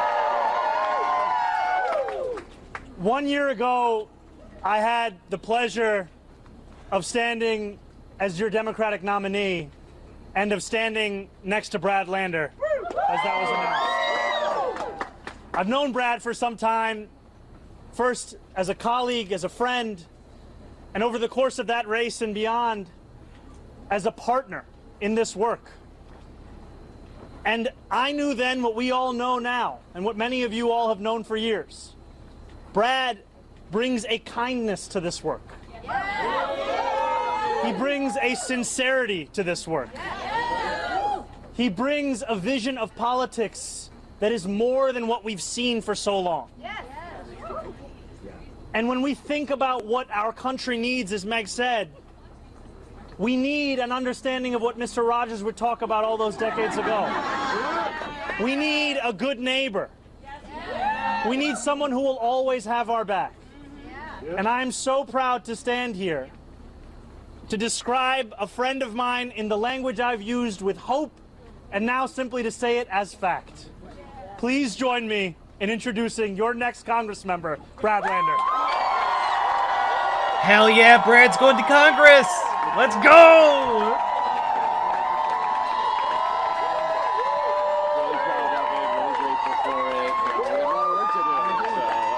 Come on. Get up here, buddy. All right, give it up one more time for the mayor of New York City. I do want to say I wish I could play his initial ad, because it's so charming. He's got the Mr. Rogers theme playing. It's so good. but it will get DMCA'd, and I know that because it got DMCA'd last time, and I just don't want to put up. I don't want to deal with that right now. Mamdani! It was an honor 1 year ago to work together to elect him the mayor of New York City. And it's been thrilling as he has been showing us what it looks like to fight for a New York City everyone can afford. For a place everyone is welcome, and for a city where we don't compromise on anyone's humanity. Thank you, Zoran. It is also an element of promises made, promises kept, you know, like I remember watching Zoran's victory speech, and there was a huge contingent of Brad Lander supporters there, and you can hear them in the background of the speech chanting, "Brad, Brad, Brad, Brad."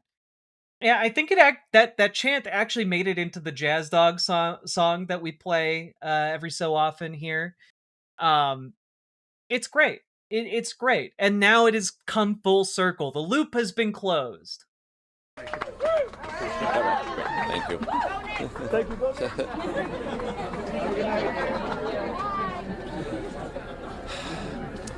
What a glorious time to be a New Yorker. These past few weeks, there has been a powerful energy moving through our city, a generosity of spirit, a refusal to give up even against very long odds, and a feeling of joy out in the streets shared by every kind of New Yorker there is. Give it up for the New York Knicks, all right? And for the mayor who brought the first championship to New York City in 53 years. Let's go! Our win tonight, it belongs to those streets as well, to the people who organize there, to the people who never give up on their neighbors. It was my name on the ballot today, but tonight's victory belongs to all of you. The people here, we've been organizing together for 30 years. Like, this is what I mean, right? Like, also, wait a minute. There we go. There we go. Sake Tanuki, thank you for the 5 tier 1 subs. It's wild that Mr. Rogers' Neighborhood, which aired on the public broadcasting system, is copyright protected. It's true. It's also very difficult, though not impossible, to track down all of the episodes of Mr. Rogers' Neighborhood. Lot of episodes that, for whatever reason, people get really litigious about. Thank you for the 5 tier 1 subs. I do want to say it is just so cool that Brad Lander is the product of what you can do when you organize. Like, New York City, in particular, has been a stellar example of what you can do when you actually get involved in your local politics. Right?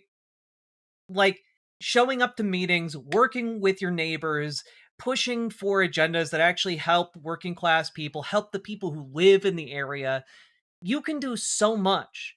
You can find and build up your own Brad Lander, your own Zoran Mamdani in every corner of this country. You can do it. It's not impossible. Brad Lander is a perfect example of what is possible in America. We've stopped the evictions of seniors and families. Yeah. We won the Prospect Park West bike lane. We brought participatory budgeting to New York City. We desegregated our middle schools. I mean, like, these are huge wins, right? Because when he talks about desegregating the middle schools, they weren't segregated, like, by, like, in you know, they were segregated intentionally, but they were segregated on the basis of, like, income, on the basis of location, which of course carries with it the weight of racial segregation. And that carried over into how the school system in New York, like, had students in which schools. And it took intervention to officially end segregation in New York City, right? Because the legacies of redlining, the legacies of different mistreatment and different, marginalizations of people of color, that was perpetuated. And it took an actual organized effort in the community to end it. Like, it's really cool. It's really important. And one thing, I'm getting a little emotional. In Minnesota, this is I'm from Minnesota, but in Minnesota, there was this guy, Paul Wellstone, right? Who was a progressive, leftist, maybe not an out and out socialist, of course, but he was considered maybe one of the most popular and farthest left political politicians in recent Minnesota history. And he died in a plane crash. But what gave him his power was effectively organizing in rural communities around electricity, around the utilities, and he was enormously effective. But when he died, like, a lot of that energy just vanished. There was no longer an effective vehicle for it. And what I'm really happy to see here is the proliferation of the same kind of ideological spirit, that same kind of fight that Zoran Mamdani brought, right? And it means that it's growing, and it's bigger than any one person. And I find that in particular extremely exciting.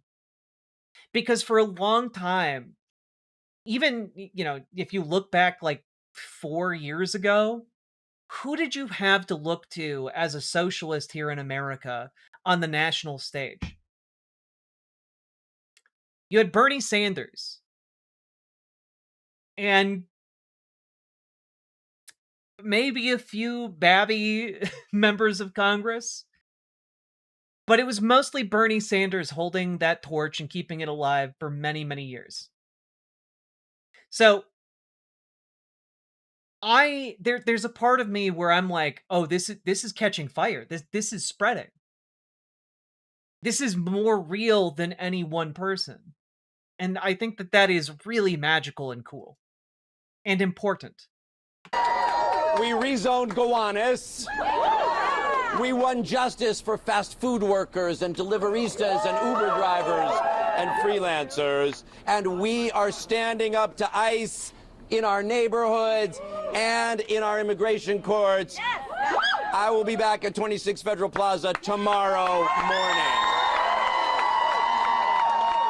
Hell yeah. I wish I could thank every single... This is what I mean. Like, goddamn, he's a real one. Right back out to protesting ICE tomorrow. Let's go. One of you here by name, but I'm going to have to do a few stand-ins of gratitude. So thank you one more time to our mayor, Zoran Mamdani. I want to say thank you to our public advocate, Jumaane Williams, to Senators Elizabeth Warren and Bernie Sanders, and to a fantastic set of elected officials, including Assemblymember Bobby Carroll, and a lot of others who are in the room who I am going to say thank you to a little later. I want to say thank you to the Working Families Party, that's been my political home for 25 years, and it will be in Congress. Let's go! And this incredible network of organizations. I'm going to do it quickly, but... Yeah, I gotta say, Working Families Party has been doing really good work, too. Like, they've also been real ones alongside the DSA. Huge prop. Love whenever I hear the Working Families Party dropped. I have yet to encounter a candidate endorsed by the Working Families Party that wasn't great. You know? DSA can sometimes be a little bit missed, depending on, which part of DSA is endorsing whom. But Working Families Party really does have their shit together, seemingly every time. Jews for Racial and Economic Justice, Indivisible, Brooklyn Resistors, Move On, Stonewall, Lambda, 504 Dems, unions including NISNA, CWA, 32BJ, Workers United, Local 100, a campaign team for the ages led by Luke Hayes. Families be workin', y'all. Families be workin'. Families do be working, Jobert. Thank you for the Prime sub. Thank you, Emmett, Katie, Emily, Lauren, Harry, Luke, Connor, Neil, Emma, Dana, Ria, Cal, Grace, Penelope, Allison, and to the great teams from Fight, Deliver, Global Strategies, Melted Solids, and everybody else who worked so friggin' hard on this race. I do want to say, Brad does have the energy where I think if you give him some time to cook in Congress, give him some time to like earn his bona fides, I do think he could, in like, 18 years or so, make a really strong bid for the presidency. I do think he could do it. South of Canal Street, families do be woking. they be woking? An extraordinary thank you to my just truly incredible family. To my mom and dad, Carol and David, from whom I learned most of what I know about care and about listening. To my incredible kids, Rosa and Marek, who really, you guys inspire me every Hell yeah, that's a local New York joke, two dads smooching. single day, and hold me accountable pretty well, too. And to the most extraordinary person in my life, Meg. I am so lucky to be married to you. Yes, you are. To be married to you. You see how she holds me accountable right up here in public. You better believe it looks like that in our house as well. It is a house full of love and an expectation that you live up to the responsibilities and values that go with it. So thank you. I also want to say thank you to Dan Goldman I want to say thank you to Dan Goldman for a hard-fought campaign and for his service to this community and to our country. Bye, bitch! I intend, as I committed during the campaign, to keep the triage center that he has set up in his office at 290 Broadway that has gotten over 40 detained immigrants released. That's actually, like, that's such a classy move. Honestly, this should become, like, one of the go-to moves for political campaigns. Make the seat of your campaign like a local community hotspot that can provide assistance to people in the local area. You know, follow that Kat Abu Ghazaleh, template. I think it's a really smart idea, and then such a classy move for whoever wins in the primary to then just keep it open and keep that aid flowing. He won over Goldman? Yeah, Huge it was a fan of the bloodbath. show. Keep up the good work always. Thank you, Sun Entry. Appreciate you. And thank you for the $5 super chat. Yeah, just classy move and also helps the community. I love it. And I will work to build on the fierce questions that he asks Kristi Noem and works hard to hold everyone accountable. I will build on that spirit. And I want to specifically praise him for how he responded to some of the toxic rhetoric that he and his staff faced over the past couple of days. With grace and with gratitude, that is something we need more of in our politics. And I want to say to those who cast their votes for Dan, though we have some differences, I believe strongly that we actually have so much more in common. This is actually such a classy victory speech. It's crazy. I know that you want to rescue our country back from Trumpism and renew our democracy. And I know you want to find a better, more humane path for us on the world stage. I will always endeavor to listen to you thoughtfully and to represent you and everyone else in this incredible district with great care. I have a few things I want to say, and I don't get a platform that often quite like this. So I am going to ask, in the spirit of solidarity, for you to indulge me a little bit. I know not everyone in the back can really hear.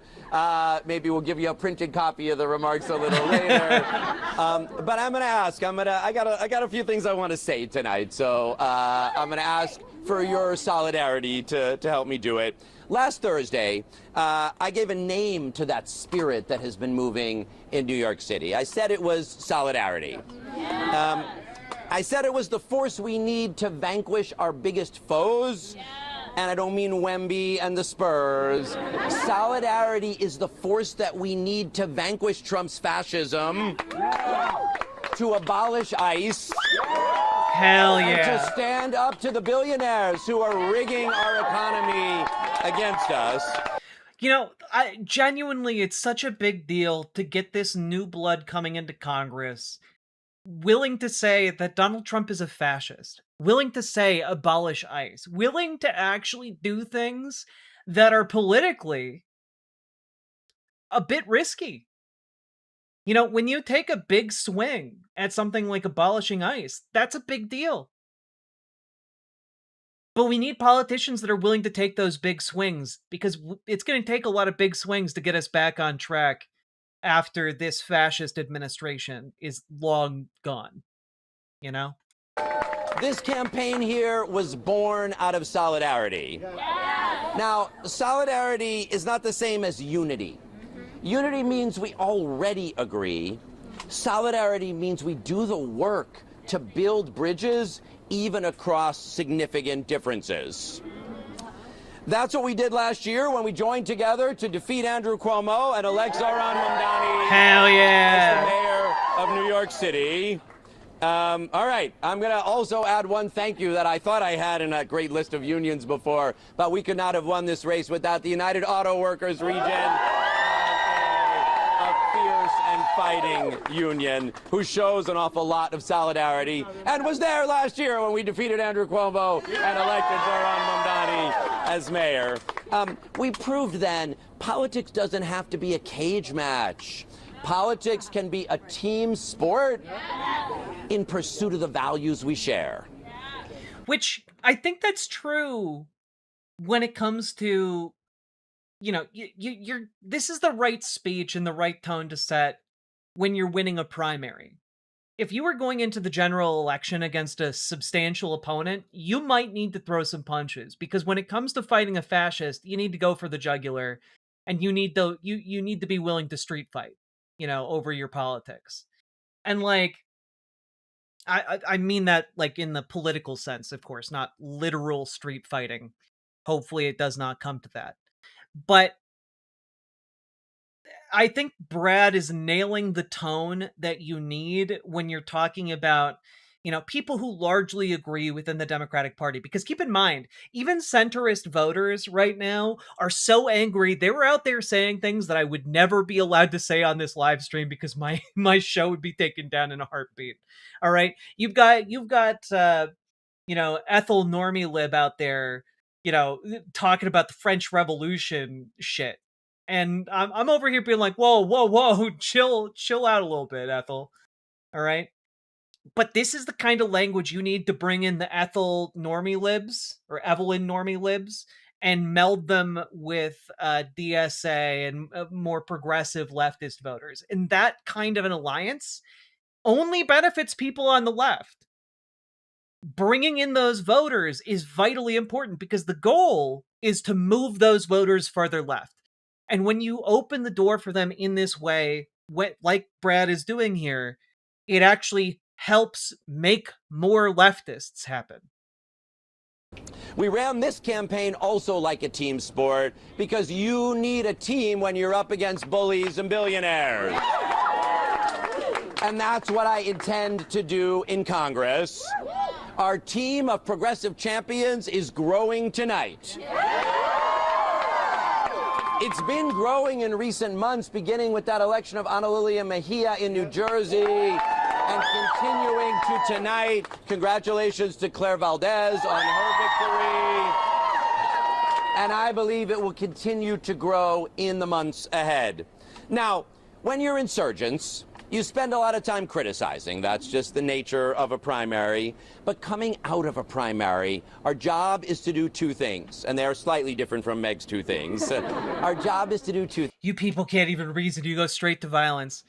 Man, y'all can't even look at a contest in the political arena and think of, oh, hey, somebody might be using colorful language to describe political contests. You do know that when people talk about a political arena, they're not talking about a physical arena where people go fight each other. Come on. Think, chat, think! Things to take the lessons that the voters taught us and also to build unity within the Democratic Party to win the majority back this fall. Why can't California be like this? It can. This is why every single episode that I do, every single thing I put out on YouTube, I tell people to get involved with your local party, because you can make everywhere like this, and places like California are primed to become this. Like, we should be getting more involved. And if you want to, you can join our Discord, !Discord in any of the chats. There's also a link down in the description. And you can join our Discord, reach out to Dragonfly to help get onboarded into your local Democratic Party, and she'll even give you tips and tricks on how to be effective at moving people left on the local level, because she's done it for years. Similarly, you can reach out to GamerG in our Discord for advice on how to join your local DSA and how to maneuver within that group to make it a more effective organization. We want to give you the tools to do that, and it's why I talk about it literally all the time. We can make everywhere this cool. When I launched this race, I said it wasn't progressives versus moderates. I said it's fighters versus folders. Yeah. So, as we head into November, I'm going to give you 4 lessons that I believe are worth fighting for. All right.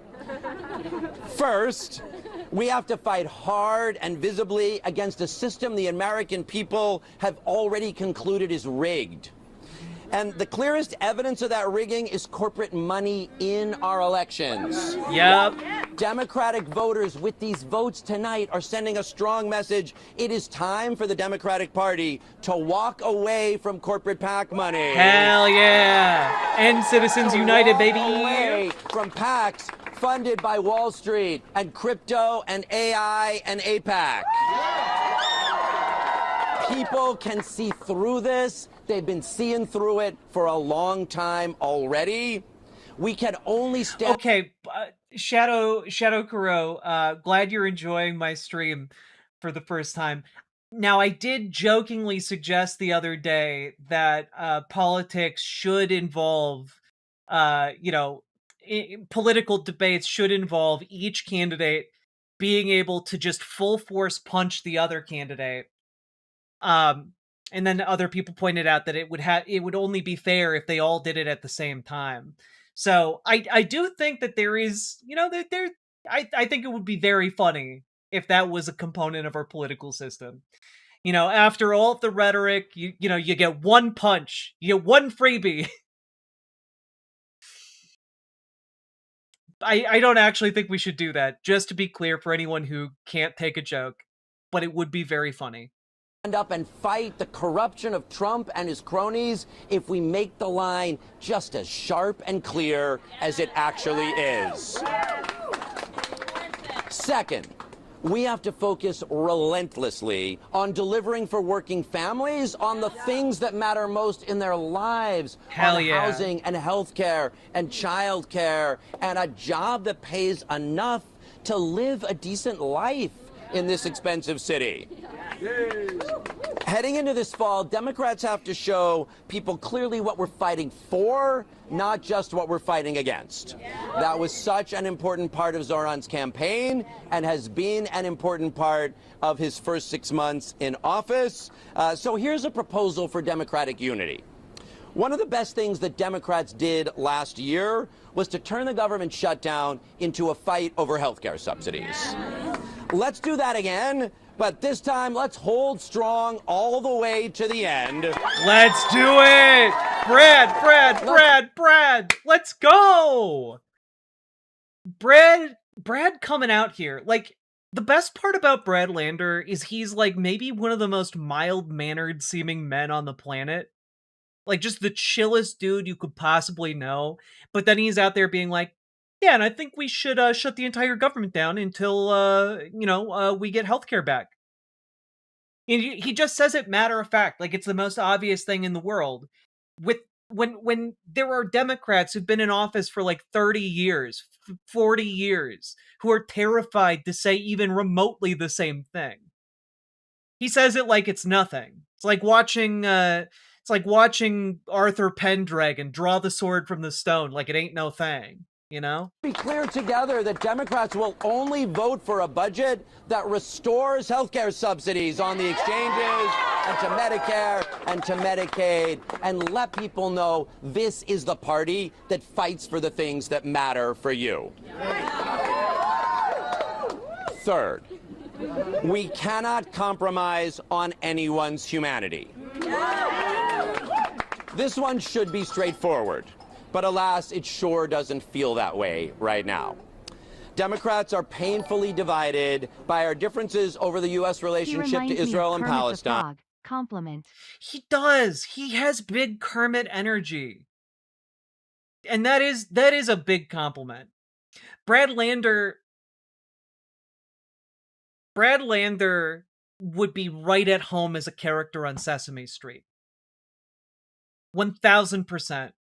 1000%. He's a goddamn Sesame Street character. He reminds me of Kermit the Frog. Ooh, compliment. Double text-to-speech. Let's see. Also, Sake Tanuki, thank you for the 5 tier 1 subs. And that's where the primary stands today. What is this? Okay, I don't think I can play that. But I will play it later. Thank you for the 5 tier 1 subs. For those wondering what it was, it is this, and I'm not sure what this is, but I bet it's cool. All right. And we have to face up to it squarely. Our party needs to admit that Joe Biden's Hug Bibi strategy was a catastrophic failure. Hell yeah. I believe it made us complicit in genocide. Bombs we paid for killed over 70,000 Palestinians, mostly women and children. Tanks we sent made over 1 million people homeless. Humanitarian aid is still not getting in. Like, this should not be a difficult thing for elected Democrats to say, and yet it still seems like they're treating it like political poison. Getting Brad in there to at least say what the reality is a huge, huge accomplishment. Cannot keep paying. Isn't that like the default music used for deep dives into video game achievements? I don't know. For Netanyahu's wars with our tax dollars. Democratic voters across the country are saying this loud and clear. Yes. What we need instead is a politics of shared safety. Yes. One that sees Palestinian kids in Gaza and the West Bank as created B'Tselem Elohim in the image of God just as much as Rosa and Marek. One that understands that Israelis will only be truly safe when Palestinians are free. Hell yeah. Now, that politics of shared safety must, of course, include Jews in the United States and in Israel as well. American Jews have been on the front lines of civil rights struggles for generations as New Yorkers, as Americans, as Democrats, as progressives, as socialists. Let's keep it that way. You can criticize Israel and not be anti-Semitic. You can be an anti-Zionist and not be anti-Semitic. Hell yeah. Many Jews are, and many non-Jews also. God, this guy is basically the kryptonite for every single thing that conservatives have been trying to slander Zoran Mamdani for. Like, the latest attack on Mamdani is that he called people who are pro-Zionism monsters, and like the ADL has been going after Zoran Mamdani, like 85% of US Jews are monsters? How dare you, sir? And it's just like, it means so much for Brad Lander, as a Jewish man, to be constantly being the one willing to say, we're complicit in a genocide and we must stop, cause it breaks. Anti-Zionism is anti-Semitism. Absolutely. Absolutely. Like, it is so important for him to be saying this stuff. Because the entirety of the defense of the war crimes of Israel in the United States has been, well, you can't criticize them because when you criticize them, that makes you an anti-Semite. And I'm sorry, there is no world in which criticizing the committing of war crimes makes one bigoted against any group. Like, no war crimes are acceptable. Like, people should not be given a rhetorical pass to commit war crimes and ethnic cleansings on the basis of their ethnicity or the basis of their religion. Like, it's insane to me that has become a weird standard among the Democratic Party. And people like Brad Lander and Zoran Mamdani are in the process of undoing that. And I think that is vital, important work. Now, too often, though, people have started using Zionist as a slur for Jews. You can just check my mentions if you don't believe me. And anti-Semitism, it rises with fascism and with war. And we're amidst both right now. Progressives need to be people who are standing against this, not looking away from it. There is so much trauma here, so much grief, so much fear, and we hold on to it so tightly, and nobody acts well from a place of fear. It does not bring out our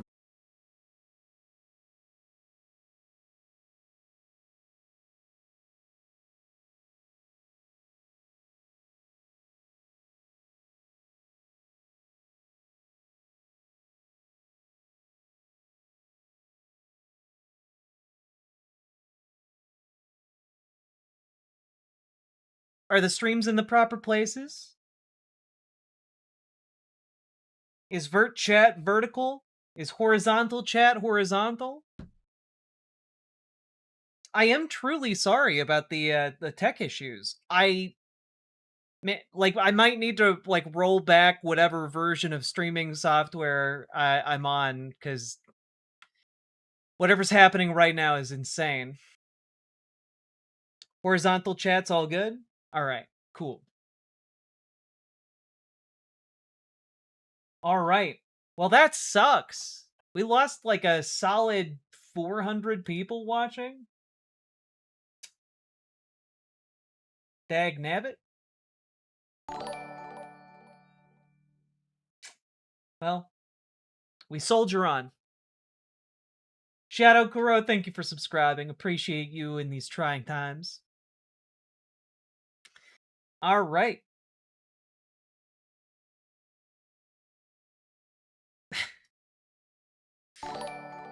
Sake Tanuki, thank you for the 2 tier 1 subs. What is this? What? You're gonna have to assume your individual position. I don't want one position, I want all positions! God, I love the outfits in The Fifth Element. What an excellent movie. Alright. Now, I am trying some different settings. Maybe hardware acceleration on my browser is messing with it. I don't know. I'm trying a few additional settings.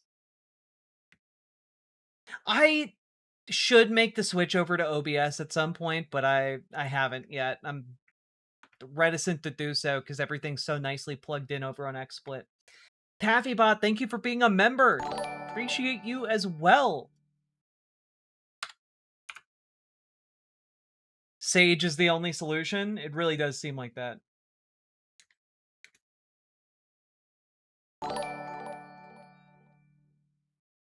Dag nabbit, Bobby. Bobby, how many times do I have to tell you not to chew on the wires?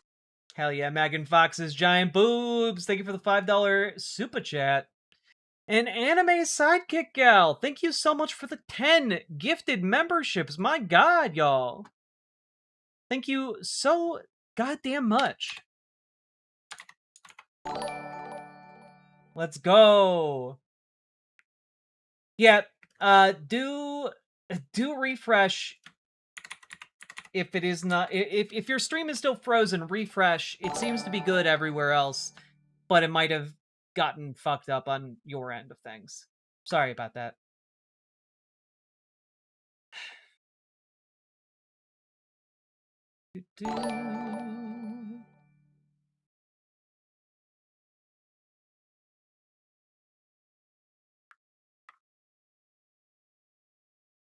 Can't wait for Jack to switch to OBS. Maybe one day.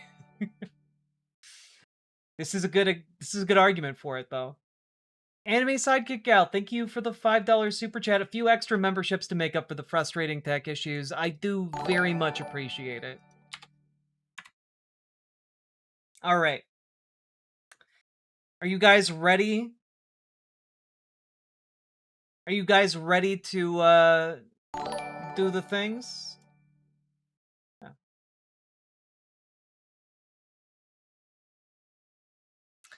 All right. Let's finish this up. XSplit feels gross to look at for me. I mean, it looks gross on my end too, but you know.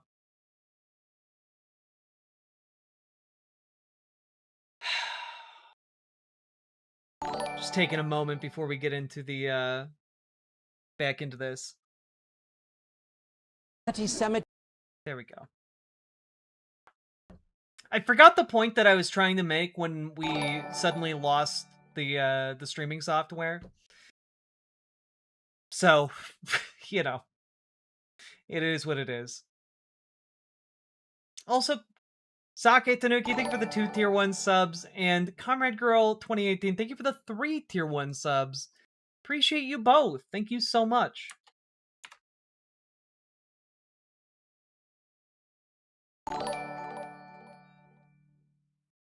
Have a few extra memberships to make up for the frustrating tech issues. Also, I need to make sure I re-switch YouTube chat into live chat instead of top chat. Emoji Olivia enables hardwire acceleration on your braziers.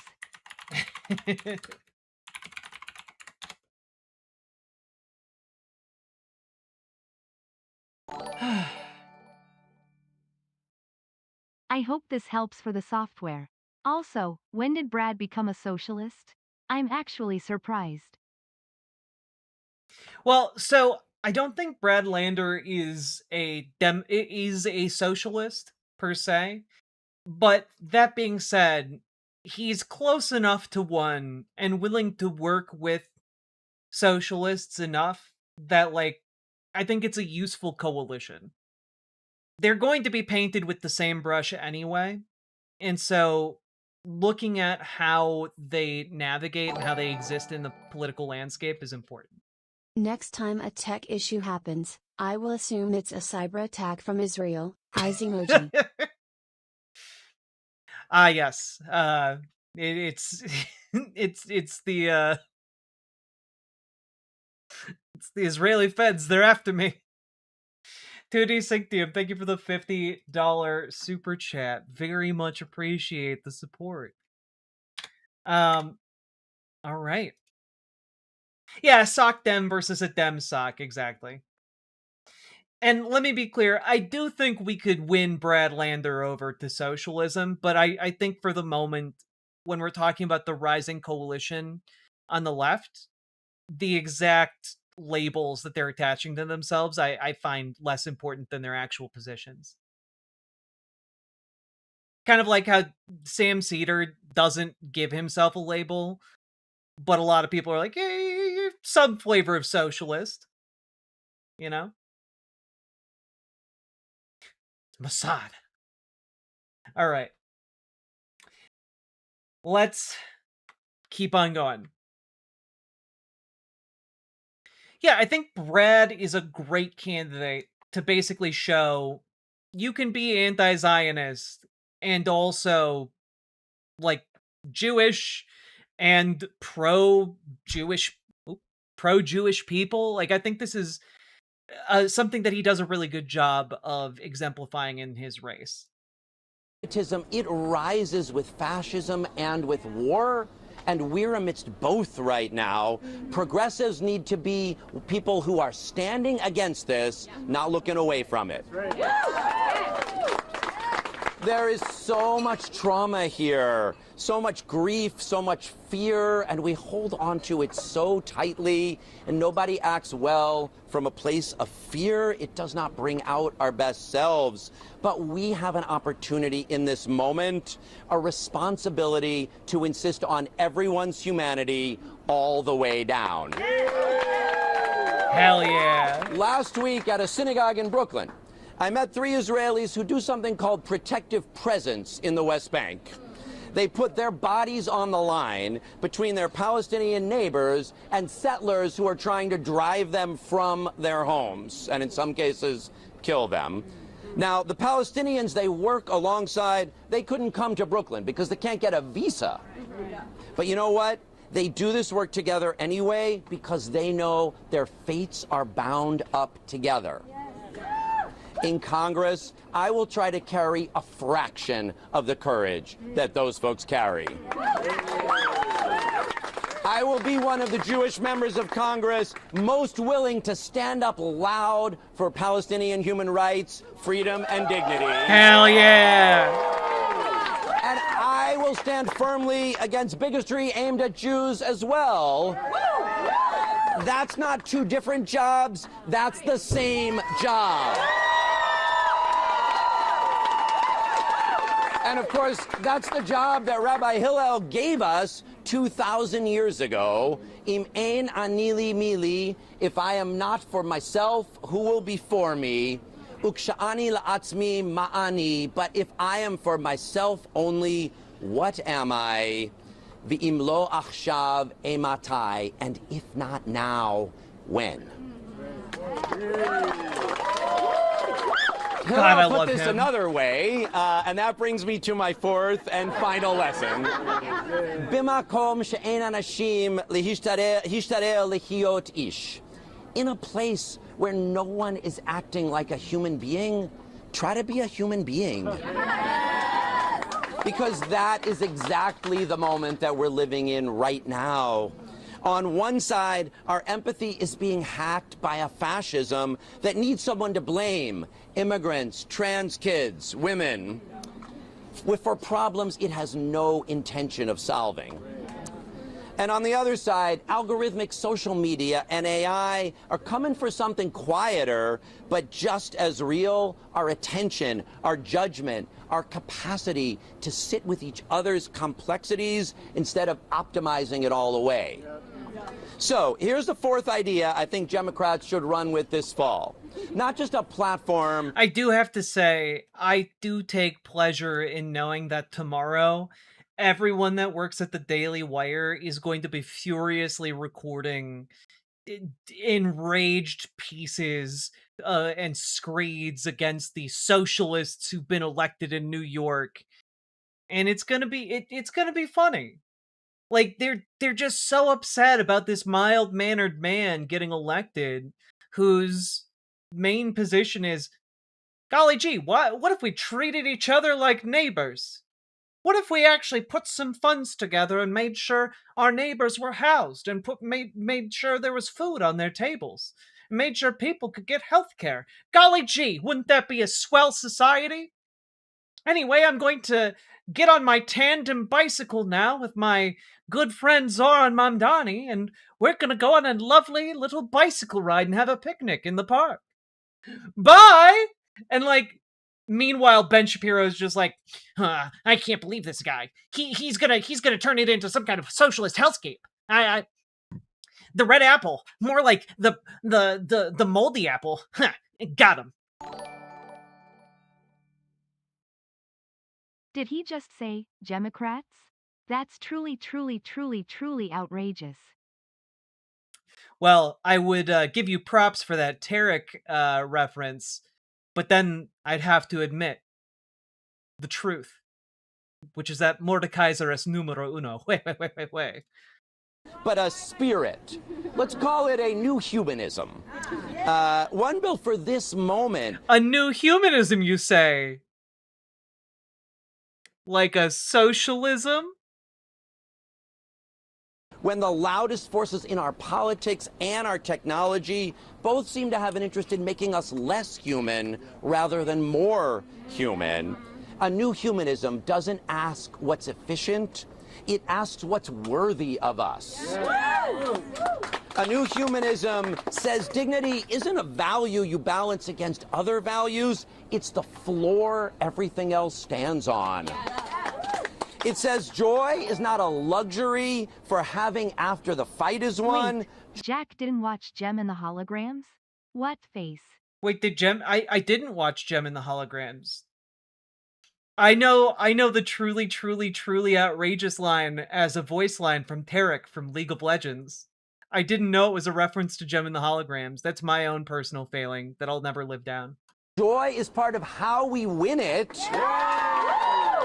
And boy, you saw and you felt and you lived that out on the streets of this city over the last couple of weeks. And don't let anyone tell you it doesn't matter. It matters.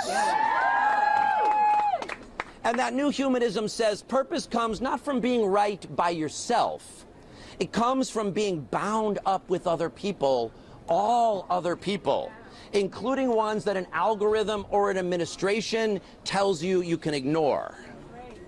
You mean, like, you know, the kind of new humanism that says people should have agency within their workplace? The kind of new humanism that says, you know, people should, you know, the workers should own the value that they produce? You know, the kind of new humanism that says, hey, democracy's good enough for your country, it should be good enough for your workplace too. I could get behind this new humanism idea. Is this... what is this? 1, 2, 3.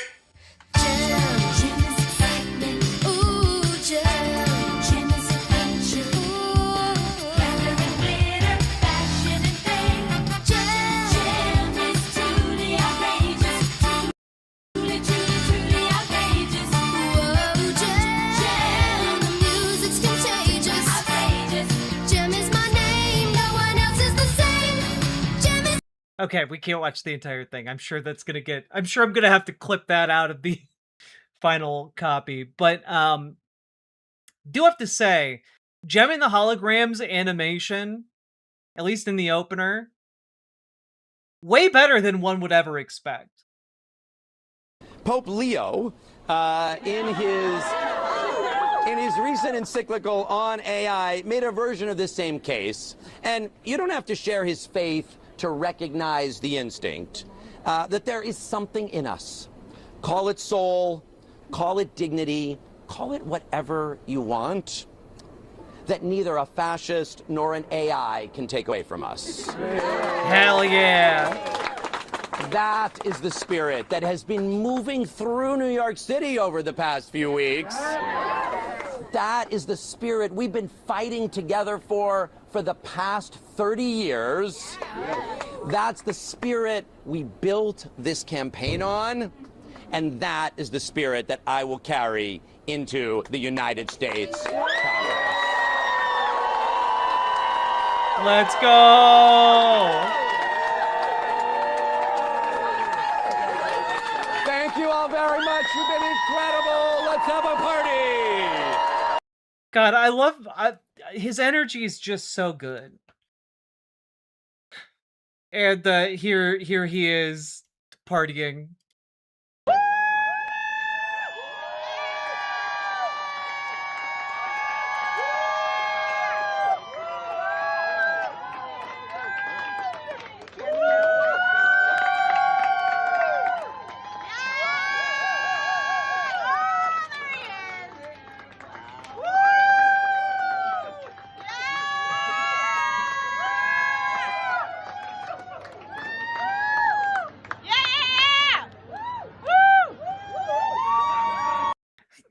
they're just charming. I like it. And also, I did try and see if they had victory speeches up. I could not find them at the moment. But worth also saying that Daria Liza Avila Chevalier has also clinched the victory, winning by, how much was the final difference here? Last I saw, it was by like 5 percentage points or so, which is pretty great. We watched her debate just the other day, and it was straight fire. Like, she is one of the most whip smart and quickest and most composed politicians I've seen in quite some time. She was great. It was like watching a once in a lifetime debate performance, you know? And not only that, we also got Claire Valdez elected as well. And guys, everything's coming up the Mamdani sweep. What can I say? Look at us here. We're thriving. We're eating good. And all I have to say is that as we get through this, check this out here, all right? This is the DSA election night party.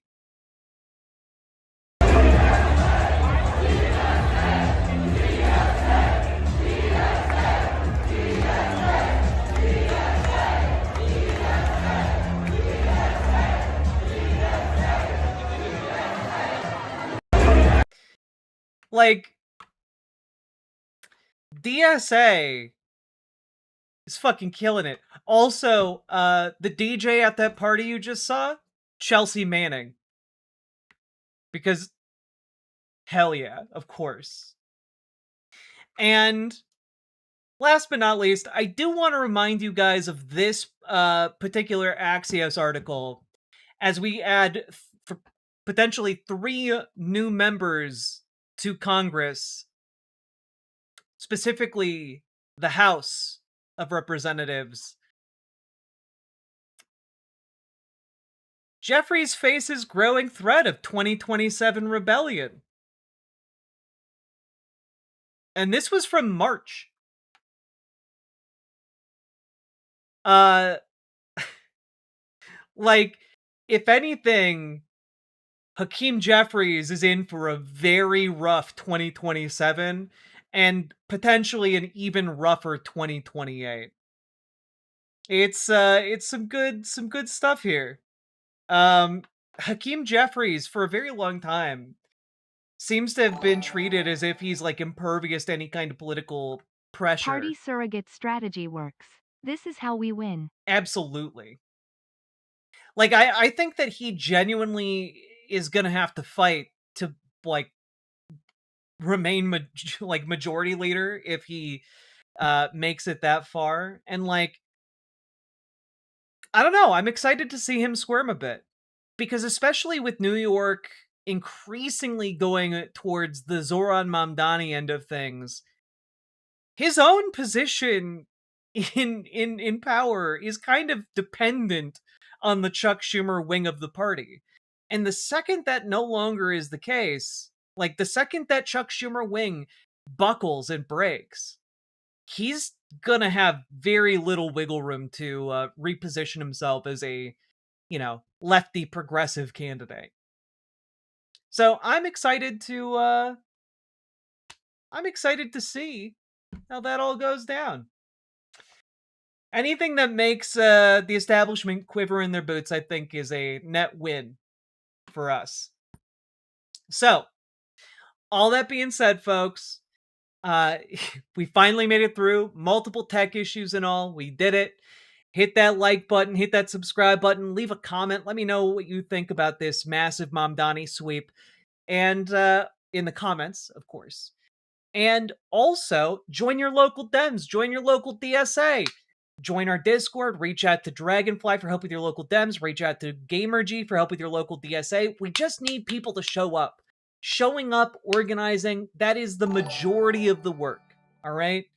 You can do it. I believe in you guys. If we can defeat Yorm the Giant, we can knock Hakeem Jeffries off his throne of cowardice.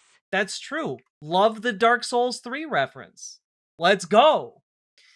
And also, Check out ImogeneOlivia.com. Gender euphoric lingerie designed from the ground up for trans femmes. Also tested with cis men, cis women, non-binary folks. It is comfortable, sexy lingerie that's non-tucking. Check it out, ImogeneOlivia.com. Link down in the description. Let's keep on going.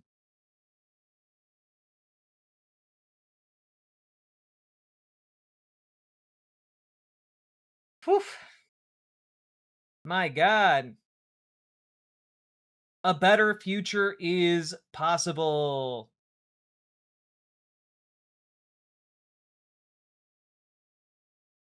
Let me see here.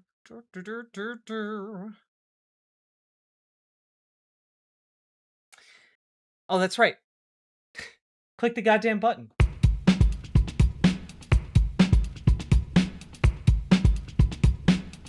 Go, go, go. Click the button. Click the button. Click the button. Click the goddamn button. Click the button. Click the button. Click the button. Click the goddamn button. Click the button. Click the button. Click the button. Click the goddamn button. Click the button. Click the button. Click the button. Click the goddamn button. Click the button. Click the button. Click the button. Click the goddamn button. Click the button. Click the button. Click the button. Click the goddamn button. Click the button. Click the button. Click the button. Click the goddamn button. Click the button. Click the button. Click the button. Click the goddamn button. Click click click button. Click click click button. Click click click button. Click click click button. Click click click button. Click click click button. Click click click button. Click click click button. There we go, baby.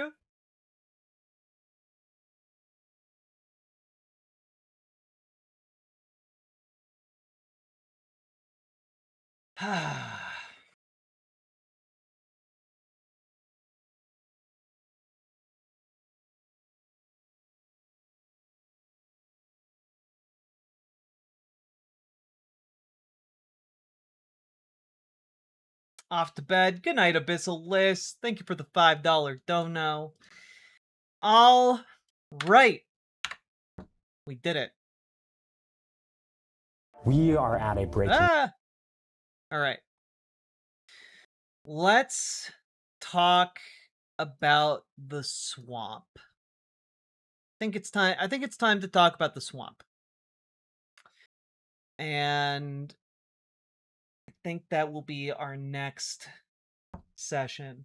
A crop top sweater? What the fuck? Yeah, it's cute. I don't know what to tell you. I like the booby shirt. I like the booby shirt too. I know what I'm about wearing it. Let's keep on going. Love your saying. I'm glad. I thought it was very fitting, both practically and also in a wider sense.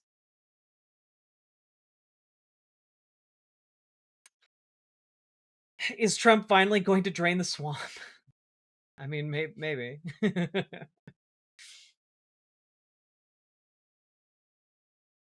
Yeah, folks, and let's keep on going. Hello, Spectral Pyre. Oh, you know what? You guys have gotten a lot of subs and donos this stream. I think it's time for a little dono ghost. I think I might hear like the spectral visitations of a hungry spirit, a spirit hungry for bones. I hereby cast a spell of warning to protect the chat, and a second spell to summon the dono ghost.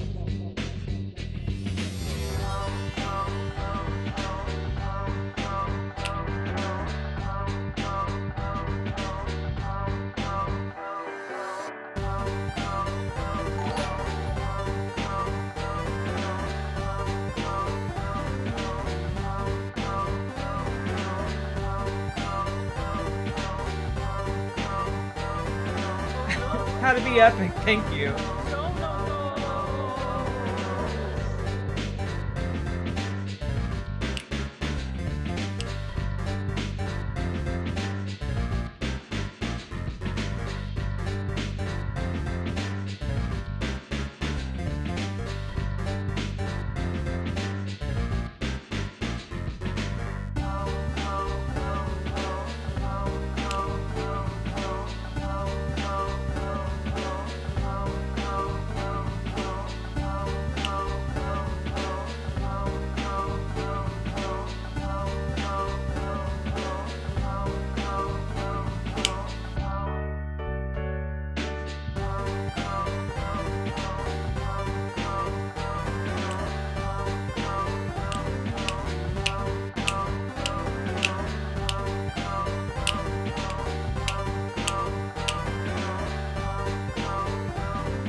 Jesus loves you.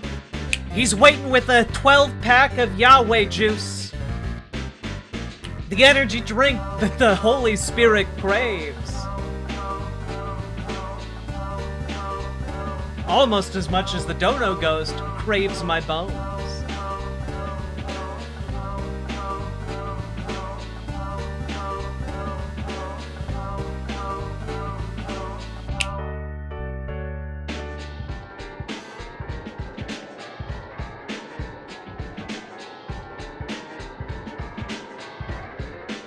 It's okay, Spectral Player. Someone had to.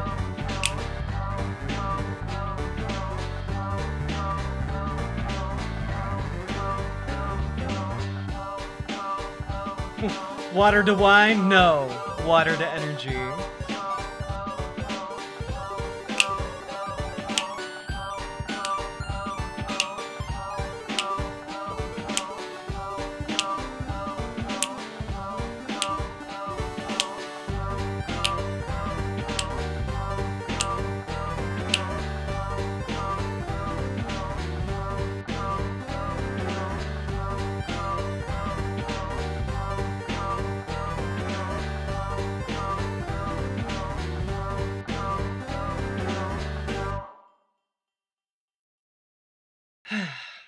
There we go. The music reminds me of Shantae. Shantae does have great music.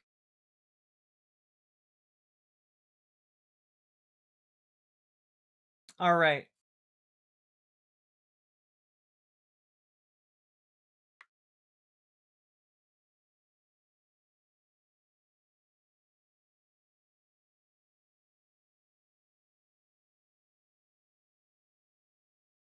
Poof. Swamp time. I'm going to refresh some tabs here so that we can get all prepped.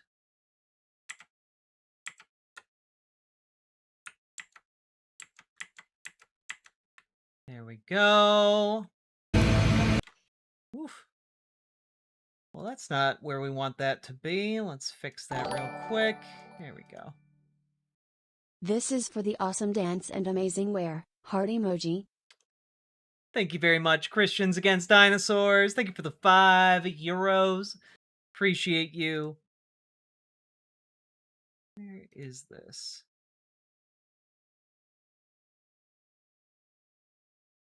Cool.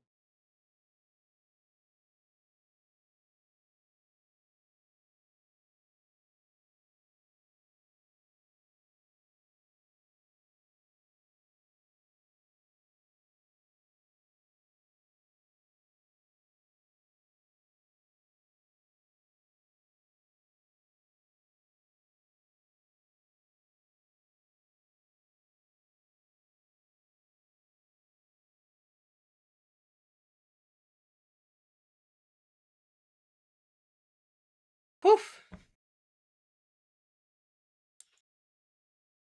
Let's see. How do these trannies get so much attention? Are men really that lonely in today's world? Well, you're the one giving me attention. Like, you are the one doing it. You're the one giving it to me right now. Like, goddamn. It's crazy. Like, who gives these people attention? It's like you're literally here bothering to try and talk to me. You're the one giving me attention. Nope, these boobs are real. I grew them with puberty. People are just fucking weird. Like, not only that, but like, to make that comment with the username Shadow of the Damned. Like, you're gonna be edgy like that and be like, oh, I'm in the corner, I'm in the shadows. I'm so edgy. I have a tragic backstory. Like, you do know, like, every 12-year-old kid who plays D&D makes a character with that kind of a username, and then you have the audacity to be like, who's giving these people attention as you give people attention? Like, I don't know, progress beyond a 12-year-old boy. Do your best. I believe in you. I believe in your capacity for change. You are a regular guy. You can grow the fuck up. I believe. You don't have to be playing Shadow the Hedgehog your entire life. You can grow up and play non-Sonic the Hedgehog games. I believe.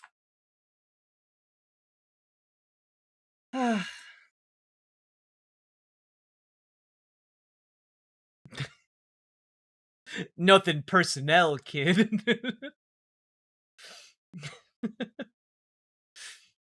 Yo, Yannick de Newborg! I arrived at my first meeting of the day. Thanks, Jack and chat, for keeping me company. See y'all later. You have a good time in that meeting. As good a time as you can have. Alright. Y'all ready to talk about a swamp and a man? Okay, but Shadow would totes support trans rights, though. That's true. For the attention, transgender flag emoji. For the attention. Stop the stupidity. Thank you for the $20 super chat, and thank you for the attention. I appreciate it. Let it never be claimed that I am an attention whore. I just am an attention whore.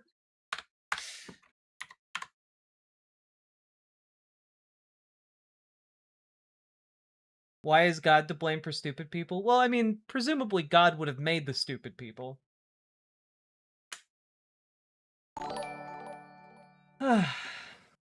Not even, my 12-year-olds who I run D&D for work for have better names than that shit. Give them 12-year-olds credit. This guy just doesn't know how to name things LMAO. That's true. That's true. Remember, Rouge is the power character of Team Dark, and she has the bat booba. It's true. The sleeper power creature of the Sonic universe, though, is obviously Big the Cat.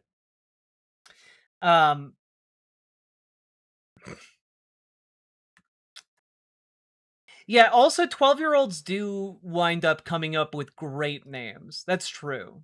Like, I can't even do it. I lack the vision. That's not true. I can pull names out of my ass like crazy when I DM. That's not true. I just half-ass it, and then people say them enough times that they start sounding normal. All right.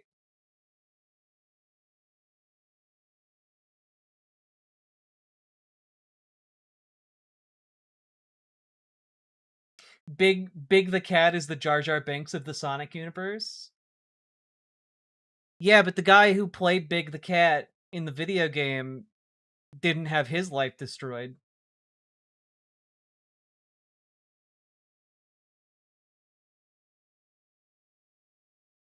I hope this 12-year-old name sounds better. Hell yeah.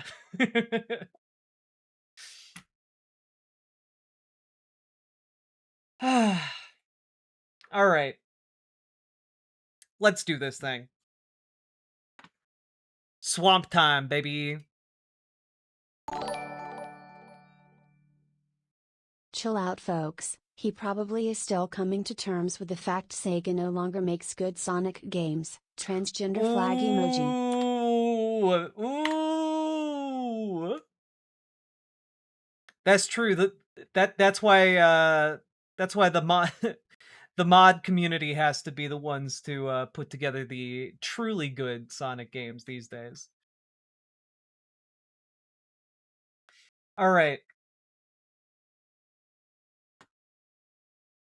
So, folks, we got to talk about the fact that Donald Trump is rapidly spiraling out of whatever vestiges of sanity he had left.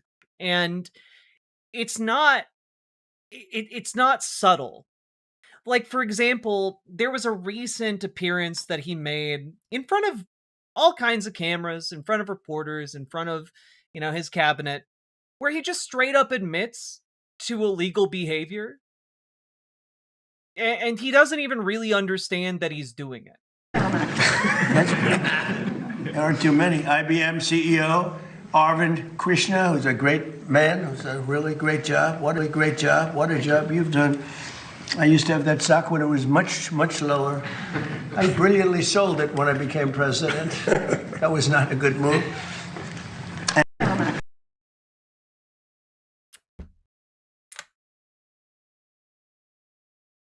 That's not like that's illegal.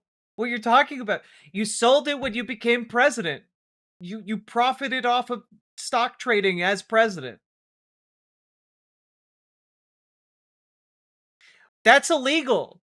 And he's framing it and phrasing it in such a way like he's like, "Oh, I did a stupid thing." Because he's like trying to say like, "Oh, well, I could have sold it for even more money." But like, you've already made an admission right there. He just lacks the awareness that what he just said was admitting to illegal behavior, like deeply obvious corruption. Right? And not only that, he doesn't know what asylum seekers are. And I know that sounds incredible, right? I know that sounds incredible. He doesn't know what an asylum seeker is. He literally thinks that they are people from insane asylums. That's what he thinks. He's the goddamn president of the United States. You know what that saves them? Some of them had no mental institutions. The mental institutions were taken. All of those people were taken to our southern border and allowed to just walk freely into our country under Sleepy Joe Biden and his group of thugs. Their group of real thugs. Weaponization, that's all they're good at. Weaponization and cheating on elections. You know what that saves them? He thinks that when people are talking about asylum seekers, that they're people from insane asylums. And what he's saying here is that there was a concerted effort for Mexico to empty its insane asylums and bring them up to the border and let them go and somehow force them to cross the US-Mexico border. Because he thinks that people who come here seeking asylum are literally seeking insane asylums to live in. He doesn't know what it is. And this is you can either have it one way or the other. Either he's never known the entire time, or he is so dementia-addled at this point that he's not really cognizant of what words mean anymore. Right? Like, there's no reason to start alleging that, like, Mexico, like, emptied out its asylums like Reagan did in the 80s, or 70s, rather, and then sent them out onto the street and forced them to come up into the United States. That's insane. There's no evidence of that whatsoever. And you either have to admit he's lying, or he's straight up delusional and doesn't know what he's talking about. I don't think he is cognizant enough about this issue to lie, right? And I think that a lot of this is what's playing out here is that he's falling and succumbing to dementia. It's why he is focused so intently on this reflecting pool situation. He's talked about it practically nonstop. It's crazy. I made a joke about this the other day, but like, his brain is such soup that they're literally having to drain it out. Like, it's just so much muck in there.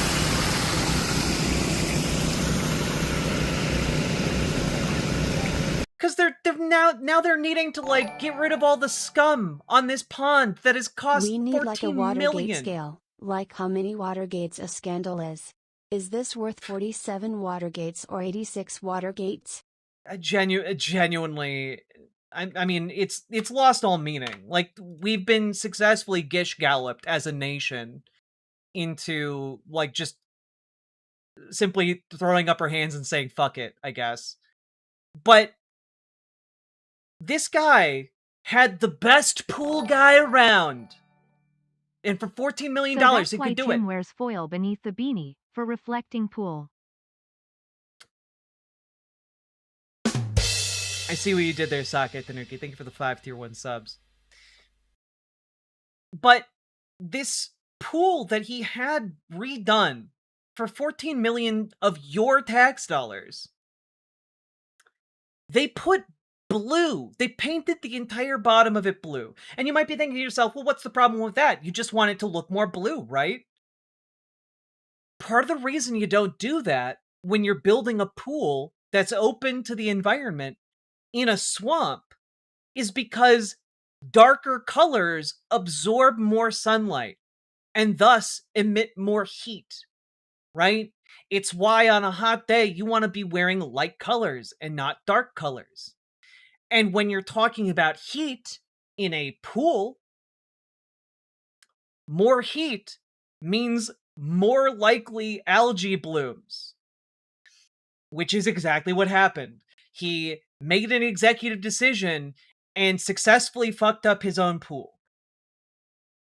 Now, of course, one would think this is where the saga of the pool ends. Oh, okay, fucked up a renovation. All right, well, that's fine. You know, life goes on. Not the biggest issue ever. But Donald Trump can't just let it be a $14 million failure because he's obsessed with this reflecting pool. He's obsessed with all this shit. And so he gets on Truth Social. We've cleaned, renovated, and beautified over 45 monuments and memorials, 28 statues, 22 fountains in Washington, D.C. Things are really looking good in our nation's capital, and add to that the fact that when I became president, crime was rampant, and now Washington, D.C. is one of the safest cities anywhere in the United States. However, we've had some real problems with vandalism at the beautiful reflecting pool, which sits between the Washington Monument and the Lincoln Memorial. Thanks, by the way. We never would have known where the reflecting pool in Washington, D.C. was if he didn't tell us it was situated between those two buildings. Just like 3 days ago, they destroyed the grass outside of the pool. They've also done everything possible to hurt the inside surface that was just installed. No different than the chemicals that were used on the National Mall. They used something similar in the reflecting pool to try to destroy and demean our beautiful work. Lightweight ABC reporter Jonathan Carl was seen sticking his head into the pool and tried to rip the rubber off the surface. The algae is 75% gone and the condition will soon be completely remedied. And the area that was vandalized, fortunately, is just a small area of damage and will be fixed early next week. It's a shame that the radical left lunatics, most likely Democrats, who have spent their lives trying to ruin our country, are free to do so. Law enforcement is actively investigating the situation and will hopefully have it resolved soon. Thank you for your attention to this matter. Donald J. Trump, President of the United States of America. Now, obviously, you know, we're in the process of trying to secure the end of a war that Donald Trump unilaterally started. And we're also facing rampant inflation, high gas and diesel costs. That means Trump just found out where the reflecting pool was earlier that day. It might genuinely be that he forgot where it was. But like in the world is so full of problems right now. To be expending this amount of energy on this issue as president of the United States is genuinely insane. It is unconscionable. But sure enough, after that Truth Social post, Donald Trump, of course, deployed the National Guard to protect the pool.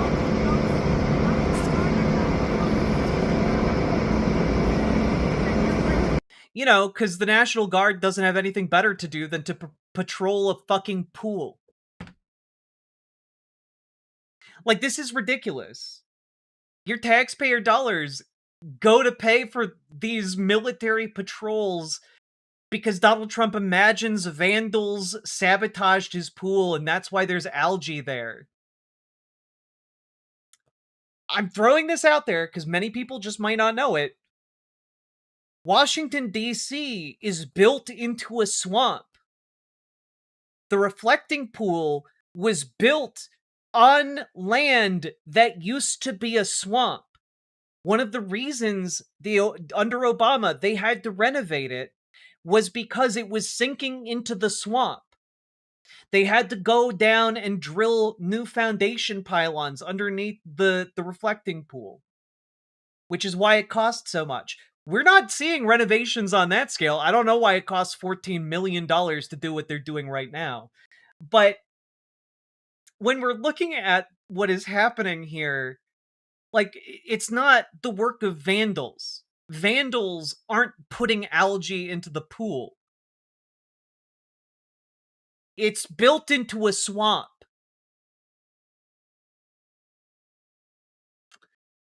And yet, not only do we deploy the National Guard, we also have to deploy, the local police. We gotta deploy, the mounted division.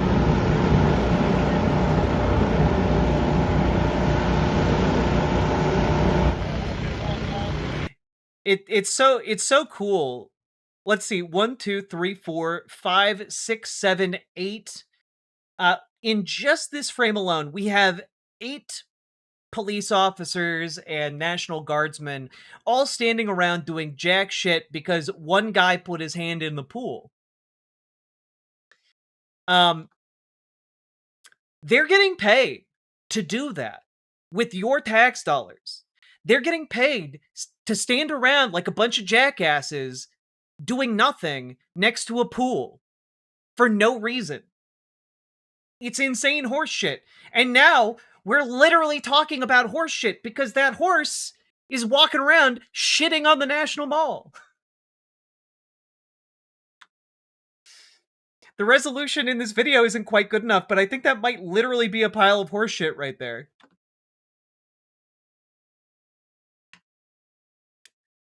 But,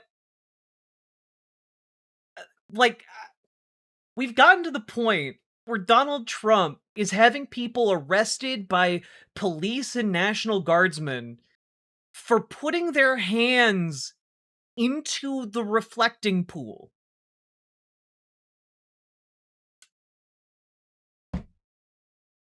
Like, I just...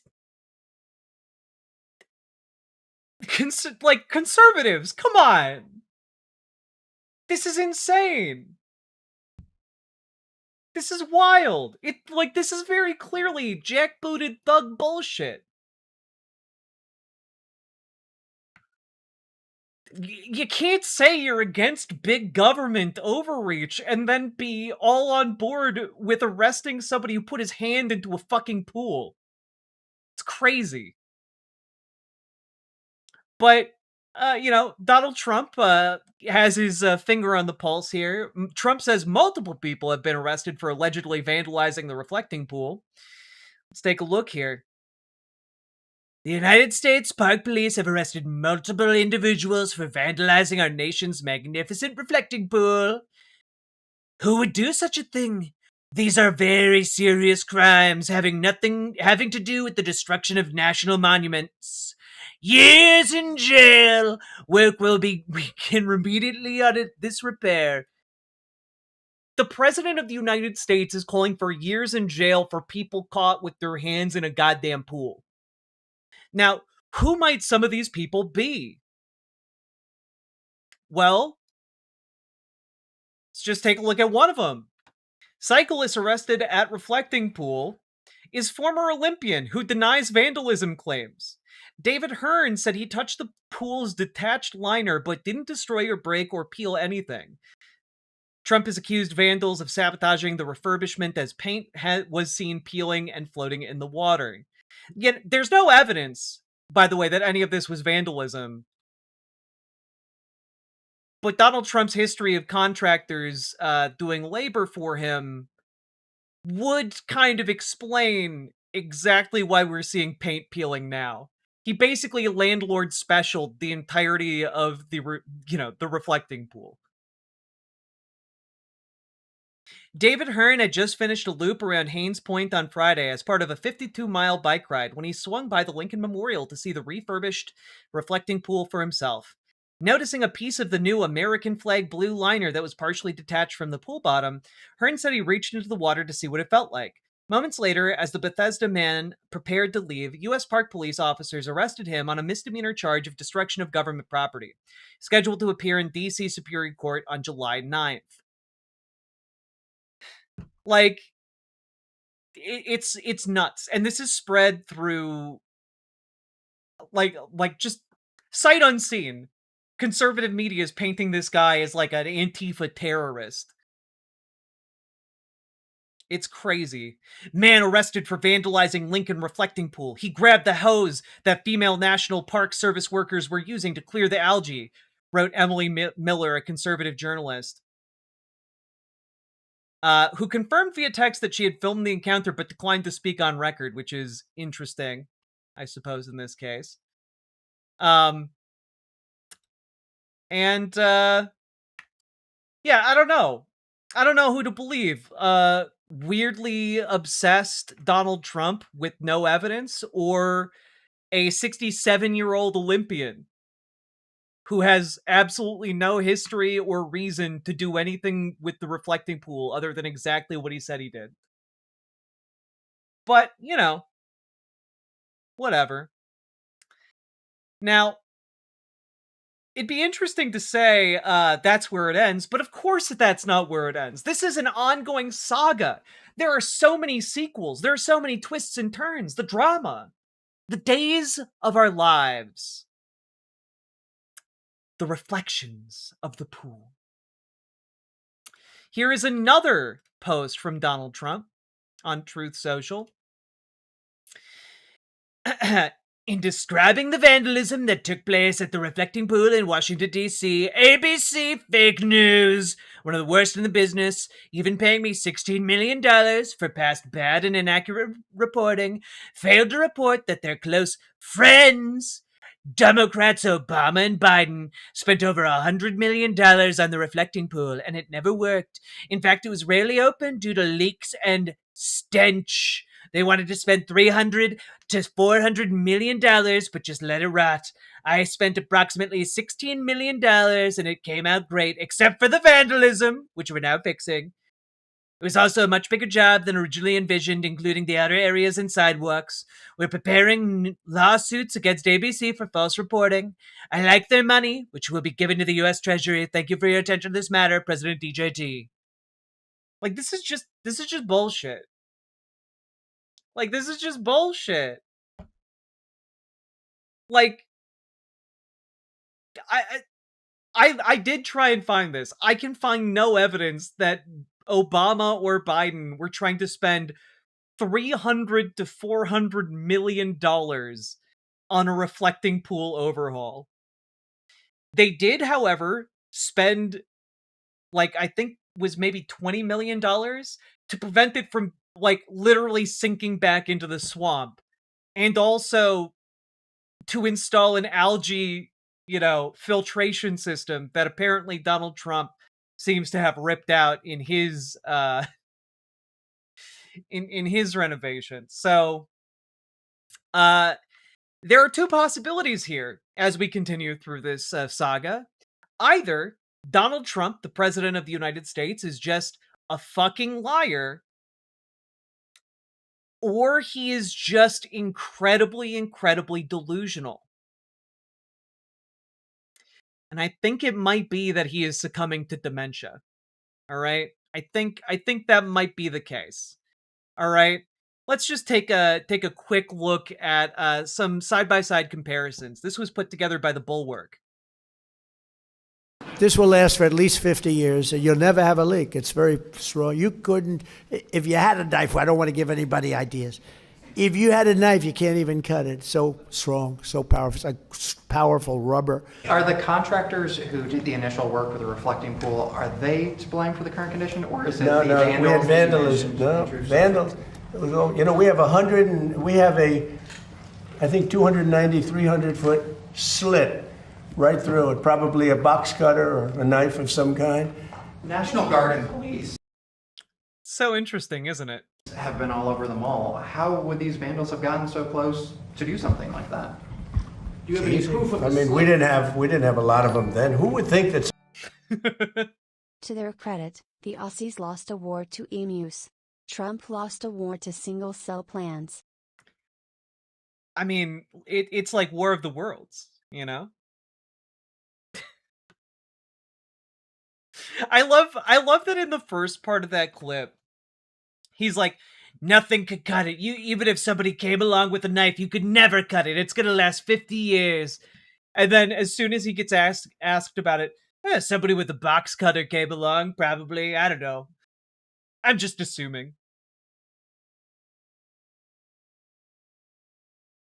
Is there an actual mod out there of Elden Ring reflecting pool level? I don't think so, but that'd be pretty cool if it was. If there was.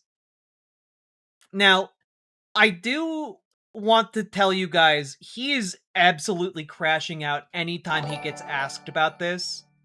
And it's very funny to see. I both love and hate this WGS 2030, Watergate scale, story. I love that it's pissing PPL off and eating up their time. But science, damn, this is so stupid. I mean, it is so stupid. But I think, and the reason I'm talking about it, and is one, because it's funny, obviously, but also because I think it reveals that Donald Trump is both deeply corrupt and deeply addled by dementia. Like, he is a shadow of his former self. Like, it is crazy to see. Like, do I have this clip? I think I do somewhere here.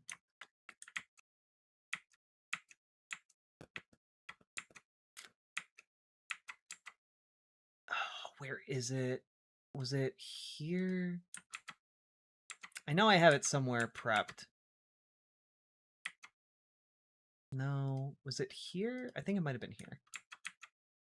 There's a side-by-side comparison of him over the last decade.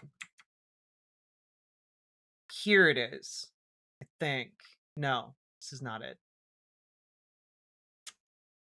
You see, is this it? Yeah, here are two clips I want to play for you guys, just to really show the comparison. Here's a clip. This is courtesy of Decoding Fox News here. This is just a side-by-side to compare how he is now to how he was when he was president last time around.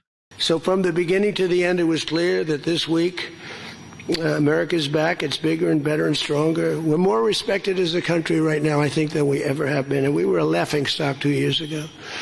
They would laugh at us. Walker I said, make America great again. I said, make America great again. And I copyrighted the term.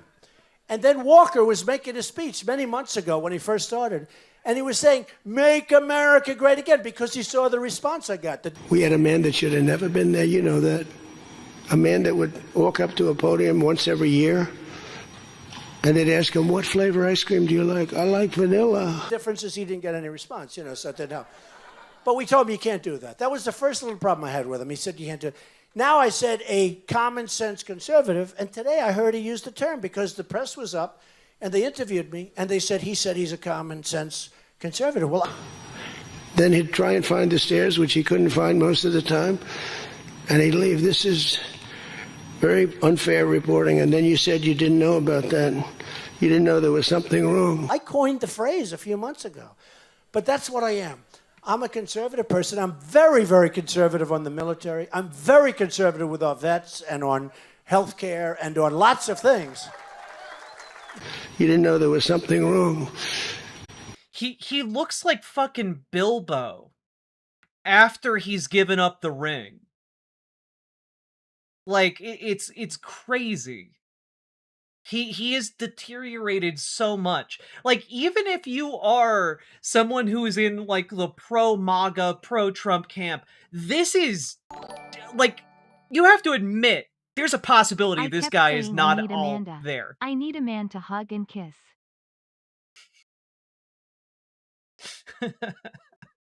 Sake, thank you for the 5 tier 1 subs. We can never let that happen to our country again. To me, so from the beginning to the... Like, it's crazy. But let me show you something else that maybe will also make some sense to you guys, all right? Here's a clip from Sean Hannity's broadcast. Biden got dazed and confused. How shocking. And started to just, wander off like that as other G7 leaders looked on in agony, desperate for somebody to bring Joe back into the fold. Luckily, Italy's prime minister very graciously helped Biden get back to the group. Biden got... Now, you might have noticed that Sean Hannity clip, Hannity's talking about Biden. A really old man in a position of power that, he was too mentally compromised to have. Donald Trump here, multiple times at this G7 meeting, tries to just wander off. He has to be redirected by other world leaders to not just, wander off stage. No. That awful man did not write there and back again. And if you insult Bilbo Baggins like that again, I'll call Tom Bombadil. Fair. Fair. God. But Donald Trump is off his rocker. He's done. He's gone. Okay? And I think it's really apparent when you start looking at some of the stuff that's coming out around this reflecting pool stuff. I'm trying to put it all together as basically an argument that, yeah, he's gone. This man should not be in a position of power. Part of what's curious about this situation is we stood here with you in April when you first revealed the plans. I said what? In April, you showed us pictures of what you were going to do at the pool, and you said you had a guy who was going to do it in a week for about $1 million. Well, it's been 2 months for $16.5 million. Yeah, okay, ready? Barack Hussein Obama, have you ever heard of him? He spent 2 years and over $100 million on trying to fix it. You know what happened to it? Never even opened. Correct. He took the water for the name. Never even opened. Nobody could go to the reflecting pool under Obama. It was illegal. Can you imagine that? Illegal to go up and look at a fountain. Put your hand in the water. Illegal. You could get arrested for that under Obama. He's genuinely, he gets asked, you said it was going to cost $1 million. It now costs $16.5 million. What happened? And he's just like, I have an answer for that. Barack Hussein Obama. That's a crazy person answer. That is a crazy person answer. It has nothing to do with anything. Wild shit. Here's another one, right? Just another basic question. National Guard and police have been all over the mall. How would these vandals have gotten so close to do something like that?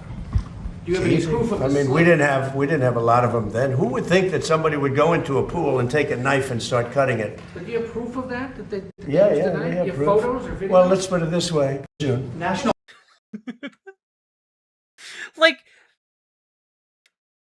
What we're getting here is basically two of his lies colliding in a way that's deeply inconvenient for him.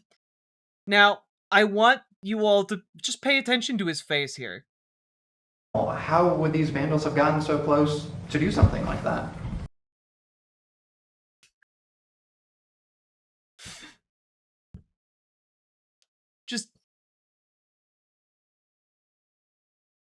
I don't know. Who could say? Why lie about it? Because he can't help himself. Because he can't just take the L. It has to be somebody else's fault. Do you have any proof of this? I mean, we didn't have a lot of them then. Who would think that somebody would go into a pool? We didn't have a lot of people on the National Mall with the National Guard out. And take a knife and start cutting it. But do you have proof of that? Yeah, we have proof. But also, just as a thought experiment, you're alleging that somebody went out to the reflecting pool, got into the water, and just started slicing with a knife. And no one saw it. No one saw it happen. One of the most heavily...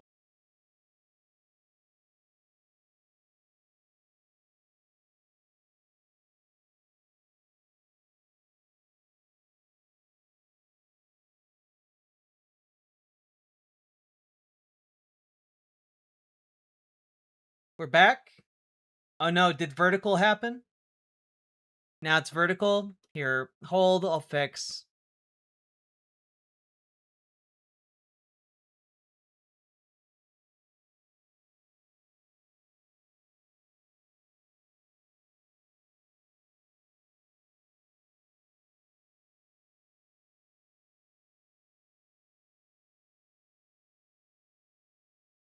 There we go.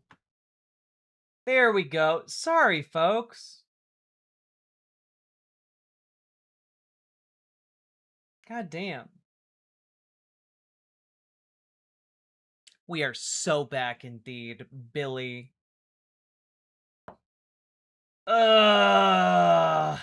This is really cramping my style, though.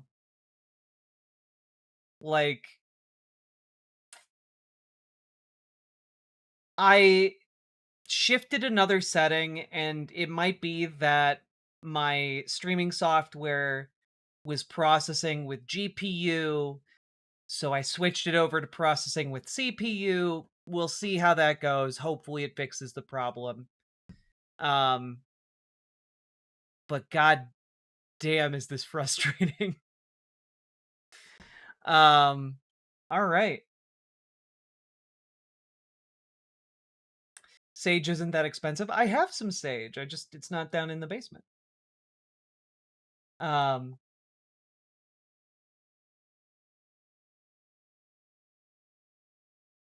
We'll see PU how that goes. Gotta give that to you. Gotta give it to you.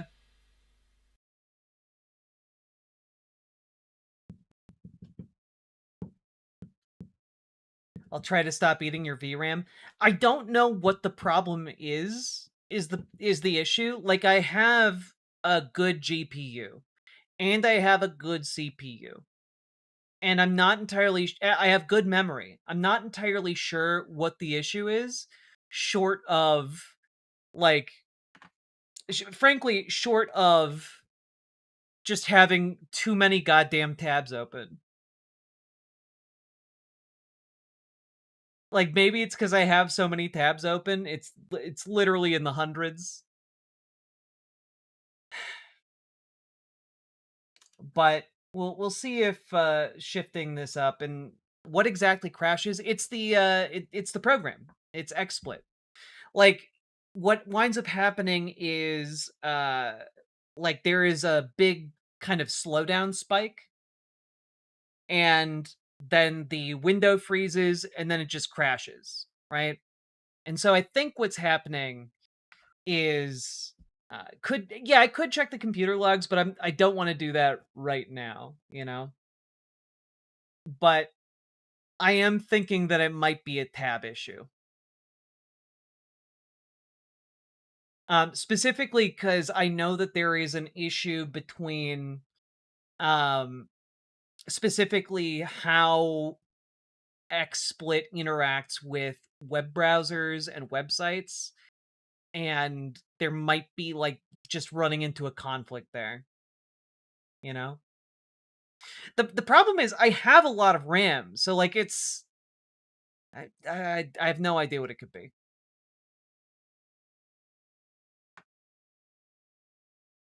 Too many fucking tabs.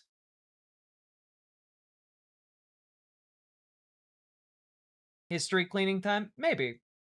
We'll see. I'll look into it.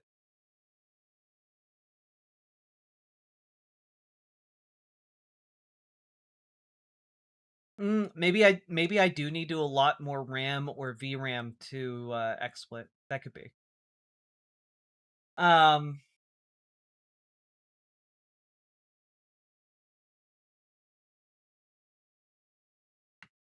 have around 80 tabs. I do have a lot more than 80 tabs open right now. I think I need to just bite the bullet and after this stream, close all of my tabs and start fresh. I don't know. Yeah, Coder Joe, that's more along the lines of how many tabs I got. 492. All right. Holy fuck, that's a lot of tabs. I mean, yeah. You know, I got a lot of tabs going on. I can't fit them all on screen. It's too many tabs.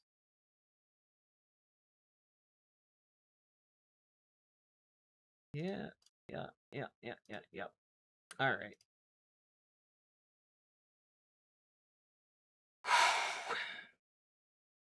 You got ADHD, don't you? I don't know what you mean. I never drink energy drinks and then immediately pass out.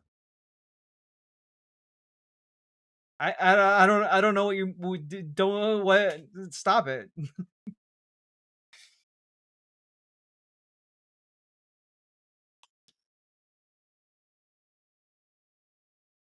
Ooh, that's true. Firefox is better on RAM.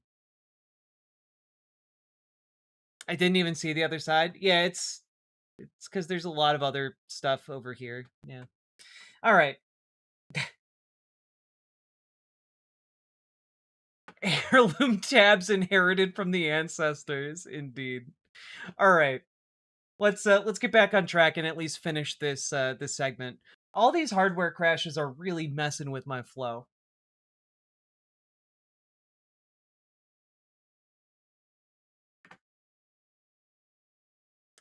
So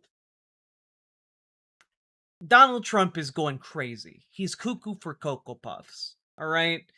Like when he's getting asked, well, how would somebody have done that? Like he comes up with a fantasy scenario where like some kind of elite, not even an elite assassin, but like an elite, like vandalism appears out of nowhere and ninjas his or her way through the Washington D.C.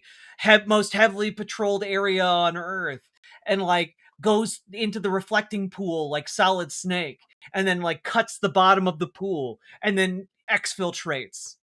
You know, like it's some crazy Metal Gear Solid nonsense in his brain. He is CQC on the pool. I know it. I know it. It's crazy. It's just absolutely nuts. My Google got signed out, and others' internet went out when you crashed. What is actually happening, dude? I don't know. Like, if that's also happening on your guys' end, like, maybe my internet's like crashing us all. I don't know. But Taffybot, thank you for the $10 super chat. Now, let's just take a quick look at, as we investigate Slitgate. Nope, we're backtracking on that name. We're not calling it that.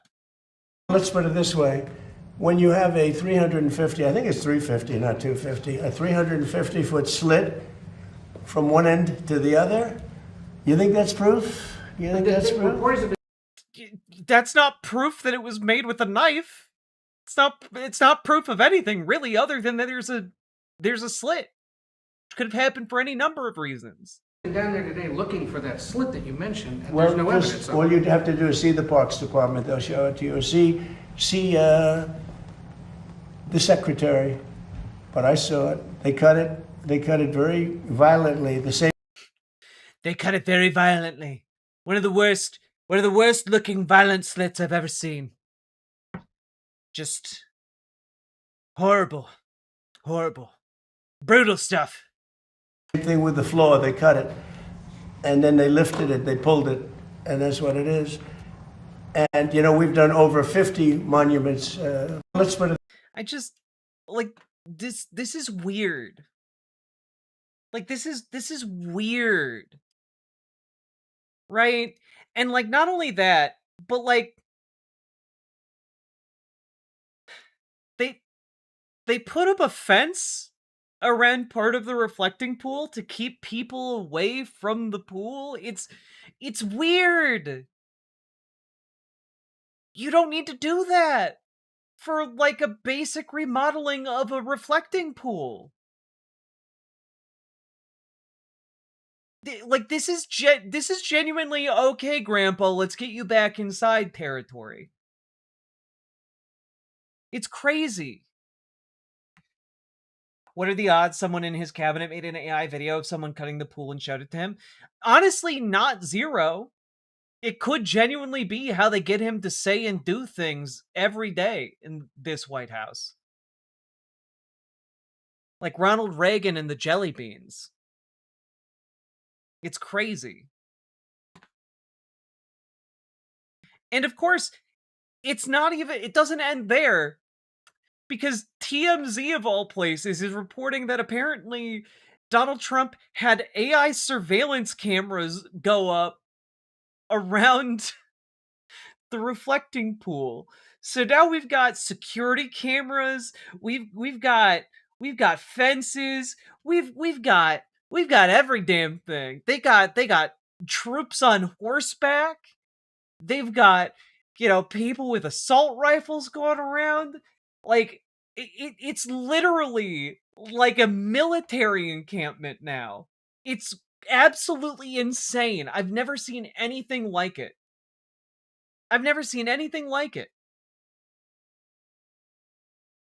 But yeah, they've got AI security cameras, which apparently feature real-time tracking, intrusion detection, HD monitoring, strobe lights, automated spotlights, and loud talk-down horn speakers.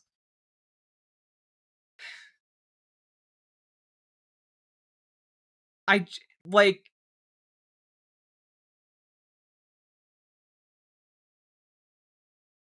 at a loss here, guys. And not only that, we got some breaking news from the other day over on MS Now. This was a botched redecorating of a monument that means, as Amanda said, means something to everyone. It doesn't belong to Donald Trump. It doesn't belong to any president that's in office. He's the steward of it for 4 years, and he ruined it. Tell me how the arrests around the reflecting pool are changing D.C. right now. Let me tell you about the 5 arrests first, Nicole. They're not major cases. They are U.S. Park Police or federal law enforcement citations. If the Department of Justice wants to make this a major case and charge these people with felonies, they have to go to a grand jury. And though grand jury deliberations are secretive in a closed room, you might hear the laughter outside the grand jury room if they try to bring this case to a D.C. grand jury. Yeah, it's going to be like the Sandwich Hero all over again. It's not going to fly. The U.S. attorney, Nicole, has until July 9th, that 18 days from now, to decide whether and how to charge these cases. The citation on the former Olympians, Mark, has a July 9th court date. So they have until then to figure out how they're going to paper or charge this case, if they charge the case. At the reflecting pool, you have a smell that's emanating now that is reminiscent of a high school locker room.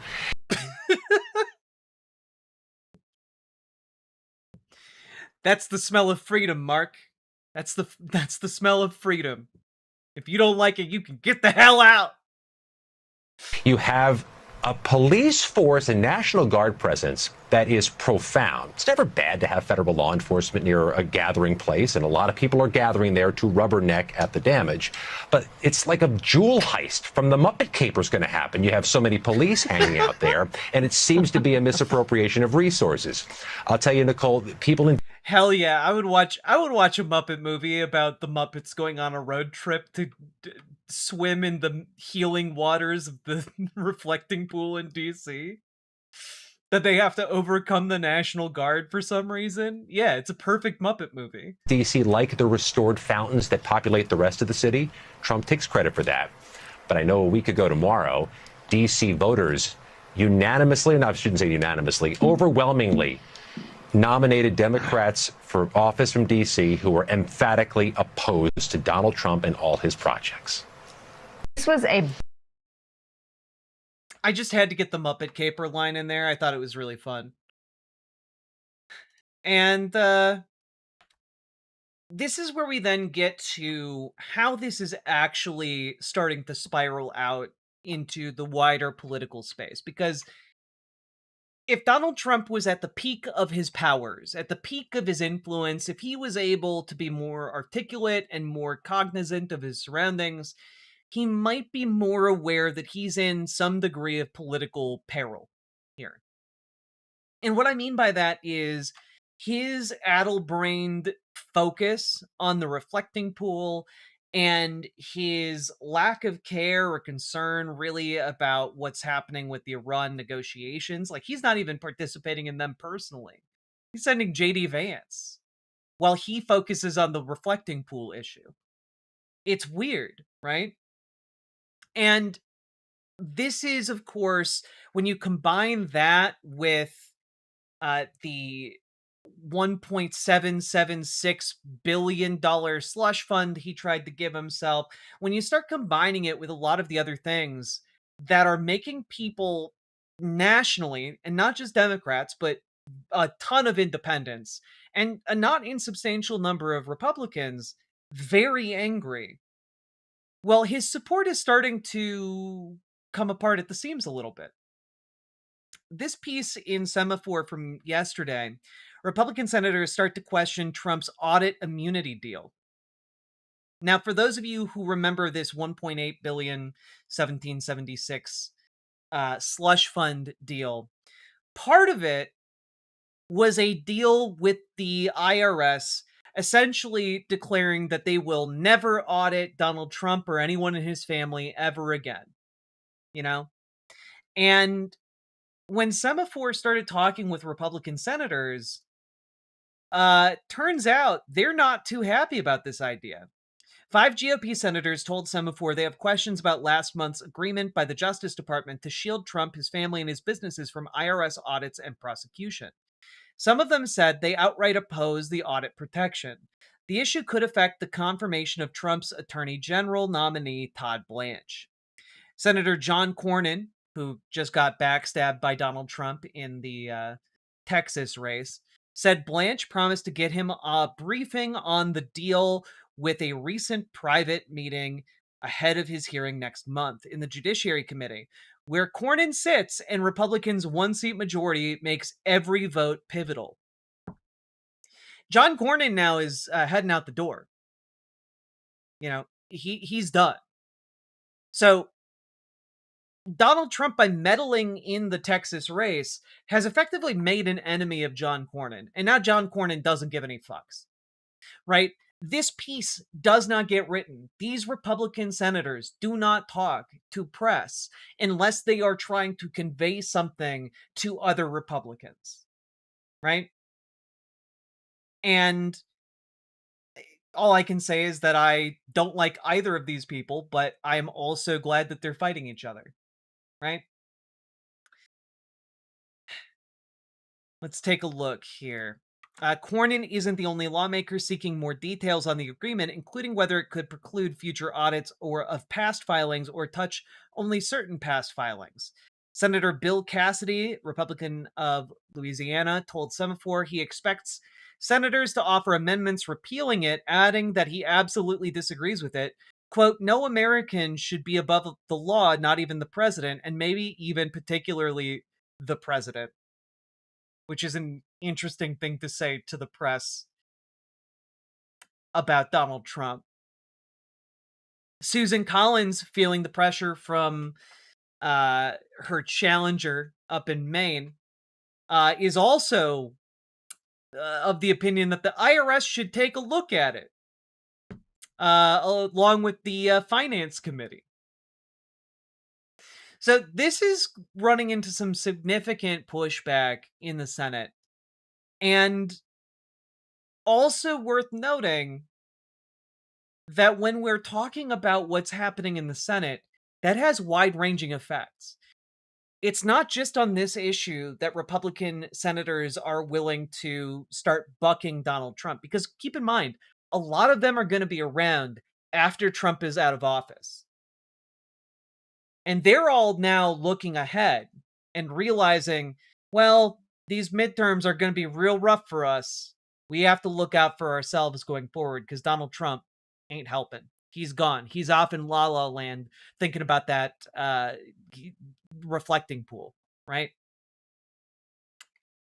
But earlier today, the Senate votes to limit Trump's Iran war powers in rare rebuke, here from CNN. Now, I have read this already, but multiple Republicans in the Senate defected in order to pass a war powers resolution that mirrors what was passed in the House. Now, obviously, and I can't believe that no one, when they passing this in the past, ever brought this up, but incredibly, the president can veto war powers resolutions that are designed to prevent the president from unilaterally taking the country into war. So I guess Congress having power to wage war is functionally meaningless now. It'd be really cool to get someone in office and politicians in office who are willing to actually adhere to the Constitution. That'd be pretty cool. But that being said, this is a big deal. This is like one of those big, like, distress flare signals. And what I mean by that is, this is a way of Republicans sending a shot across Donald Trump's bow.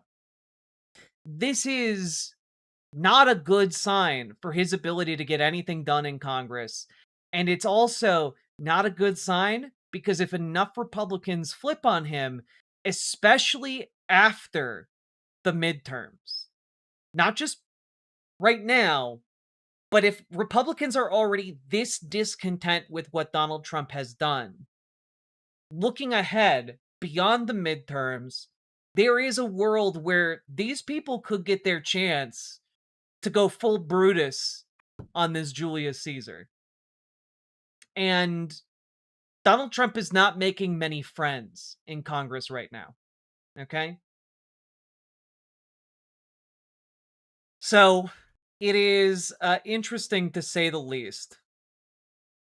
And it is, I think, going to be something that ultimately results in him being destroyed on the political stage. And I say that because I'm not the only person who's picking up what Republicans are putting down right now. And they're putting him down. They're putting Donald Trump down like Andy in Toy Story. All right, dropping Woody for Buzz. And I want to direct your attention here to this Substack, Everything is Connected, by Mark Chadbourne, titled Knives Out, Trump Looks Fatally Wounded. And I think that this is correct. To summarize this for you, and I'll link it in the chats, you guys can take a look at it, of course. But to summarize, this article is about how the Iran war is effectively a colossal boondoggle. It did not succeed in making any of the people who actually wanted the United States to attack Iran happy. And it didn't make anyone who wanted Iran and the United States to just do their own thing happy. It made everybody mad. And all of the agreements, the memorandum of understanding that came out has made a lot of Republicans incredibly angry at Donald Trump as well. Like, this was essentially putting all of his political capital on a funeral pyre and lighting it up. Right? And now Republicans are basically stuck. They can't do anything because their entire constituency is angry as hell at them, and they needed that constituency to be mollified, to be passive, to be bored and not paying attention so that they could rob them one last time before they got out the door, before the midterms happened. And the problem is, instead of, being a steward of the political capital that he had accumulated, Donald Trump burned it all down and is now continuing to burn bridges with other Republicans, whether it's John Cornyn in Texas or various other Republicans around the country. he's been butting heads with John Thune, the Senate Majority Leader. Like, there is precious little maneuvering room for him left. And the cult of personality only has so much sway when people are so angry. So I think that what we're seeing is, and I take my analysis with a grain of salt, I suppose, but we're seeing Donald Trump implode. We're seeing his administration get weaker and weaker. And it is effectively, I think, a matter of time before the changing of the guard from the midterms and a new challenger rising for 2028. And, Republicans being desperate to distance themselves from Donald Trump begins to really kick in. Because right now you're seeing it somewhat kicked in. It's going to go into overdrive the second the presidential race starts in earnest, which, to be very clear to you guys, is less than a year away. When we hit February, that is when people are going to start announcing their candidacy for 2028. And after that, Donald Trump will be old news. He's not going to be able to do anything other than executive orders. He's not going to be able to pass any legislation. It will be his lame duck presidency. And he's basically just ushered in a lame duck presidency early. That's what's happening right now. And I don't know. I find it very interesting to watch unfold. And, obviously scary, disturbing. But it is historic to live through a time where we live under a would-be dictator who is too mentally feeble and elderly to actually be able to clinch the deal, and then is also just so self-obsessed that he keeps sabotaging the efforts of those around him. It's it's interesting. Horrible. Thousands of people have died. Tens of thousands of people have died. Completely unnecessary. And, I don't know. I think this is all a microcosm of what is happening with the wider country and American empire in general. It is collapsing just like the lining of that reflecting pool. So, all that being said, folks, if you got anything out of this, hit the like button, hit the subscribe button.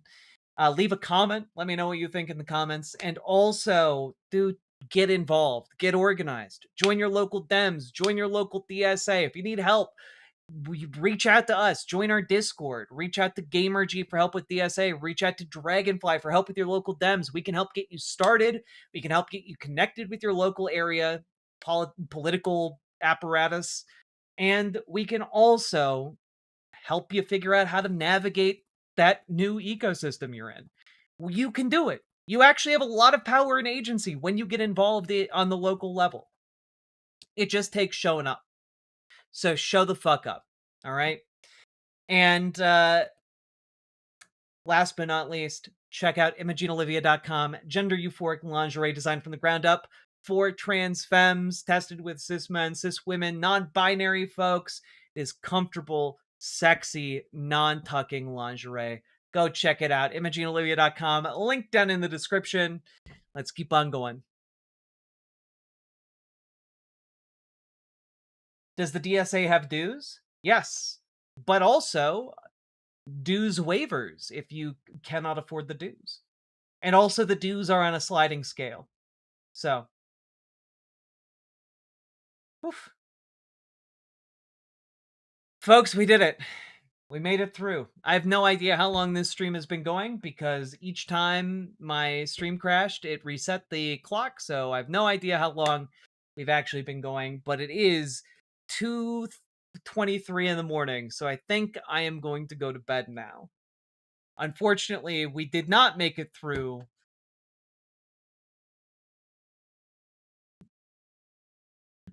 We made it through one of the segments in the title. Good job, us.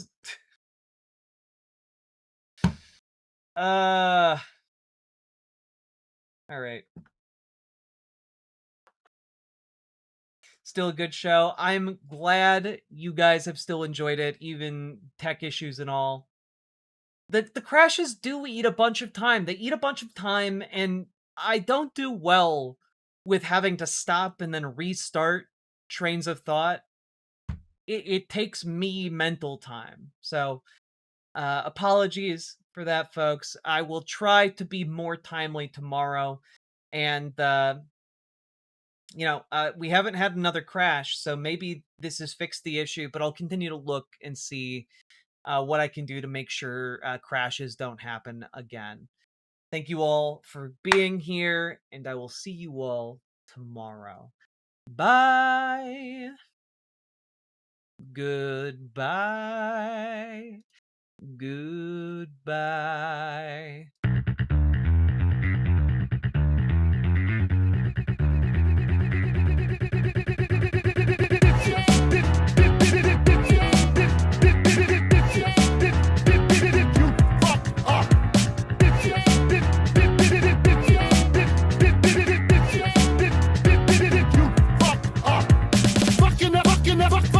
A bunch of bitches if I ever seen a bunch. And I'm telling you to your face, and if you don't like it, fuck you. They're fucking up this community. You can go home safe, but no, you're here to terrorize this city. Fuck you.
A bunch of bitches if I ever seen a bunch. And I'm telling you to your face, and if you don't like it, fuck you. They're fucking up this community.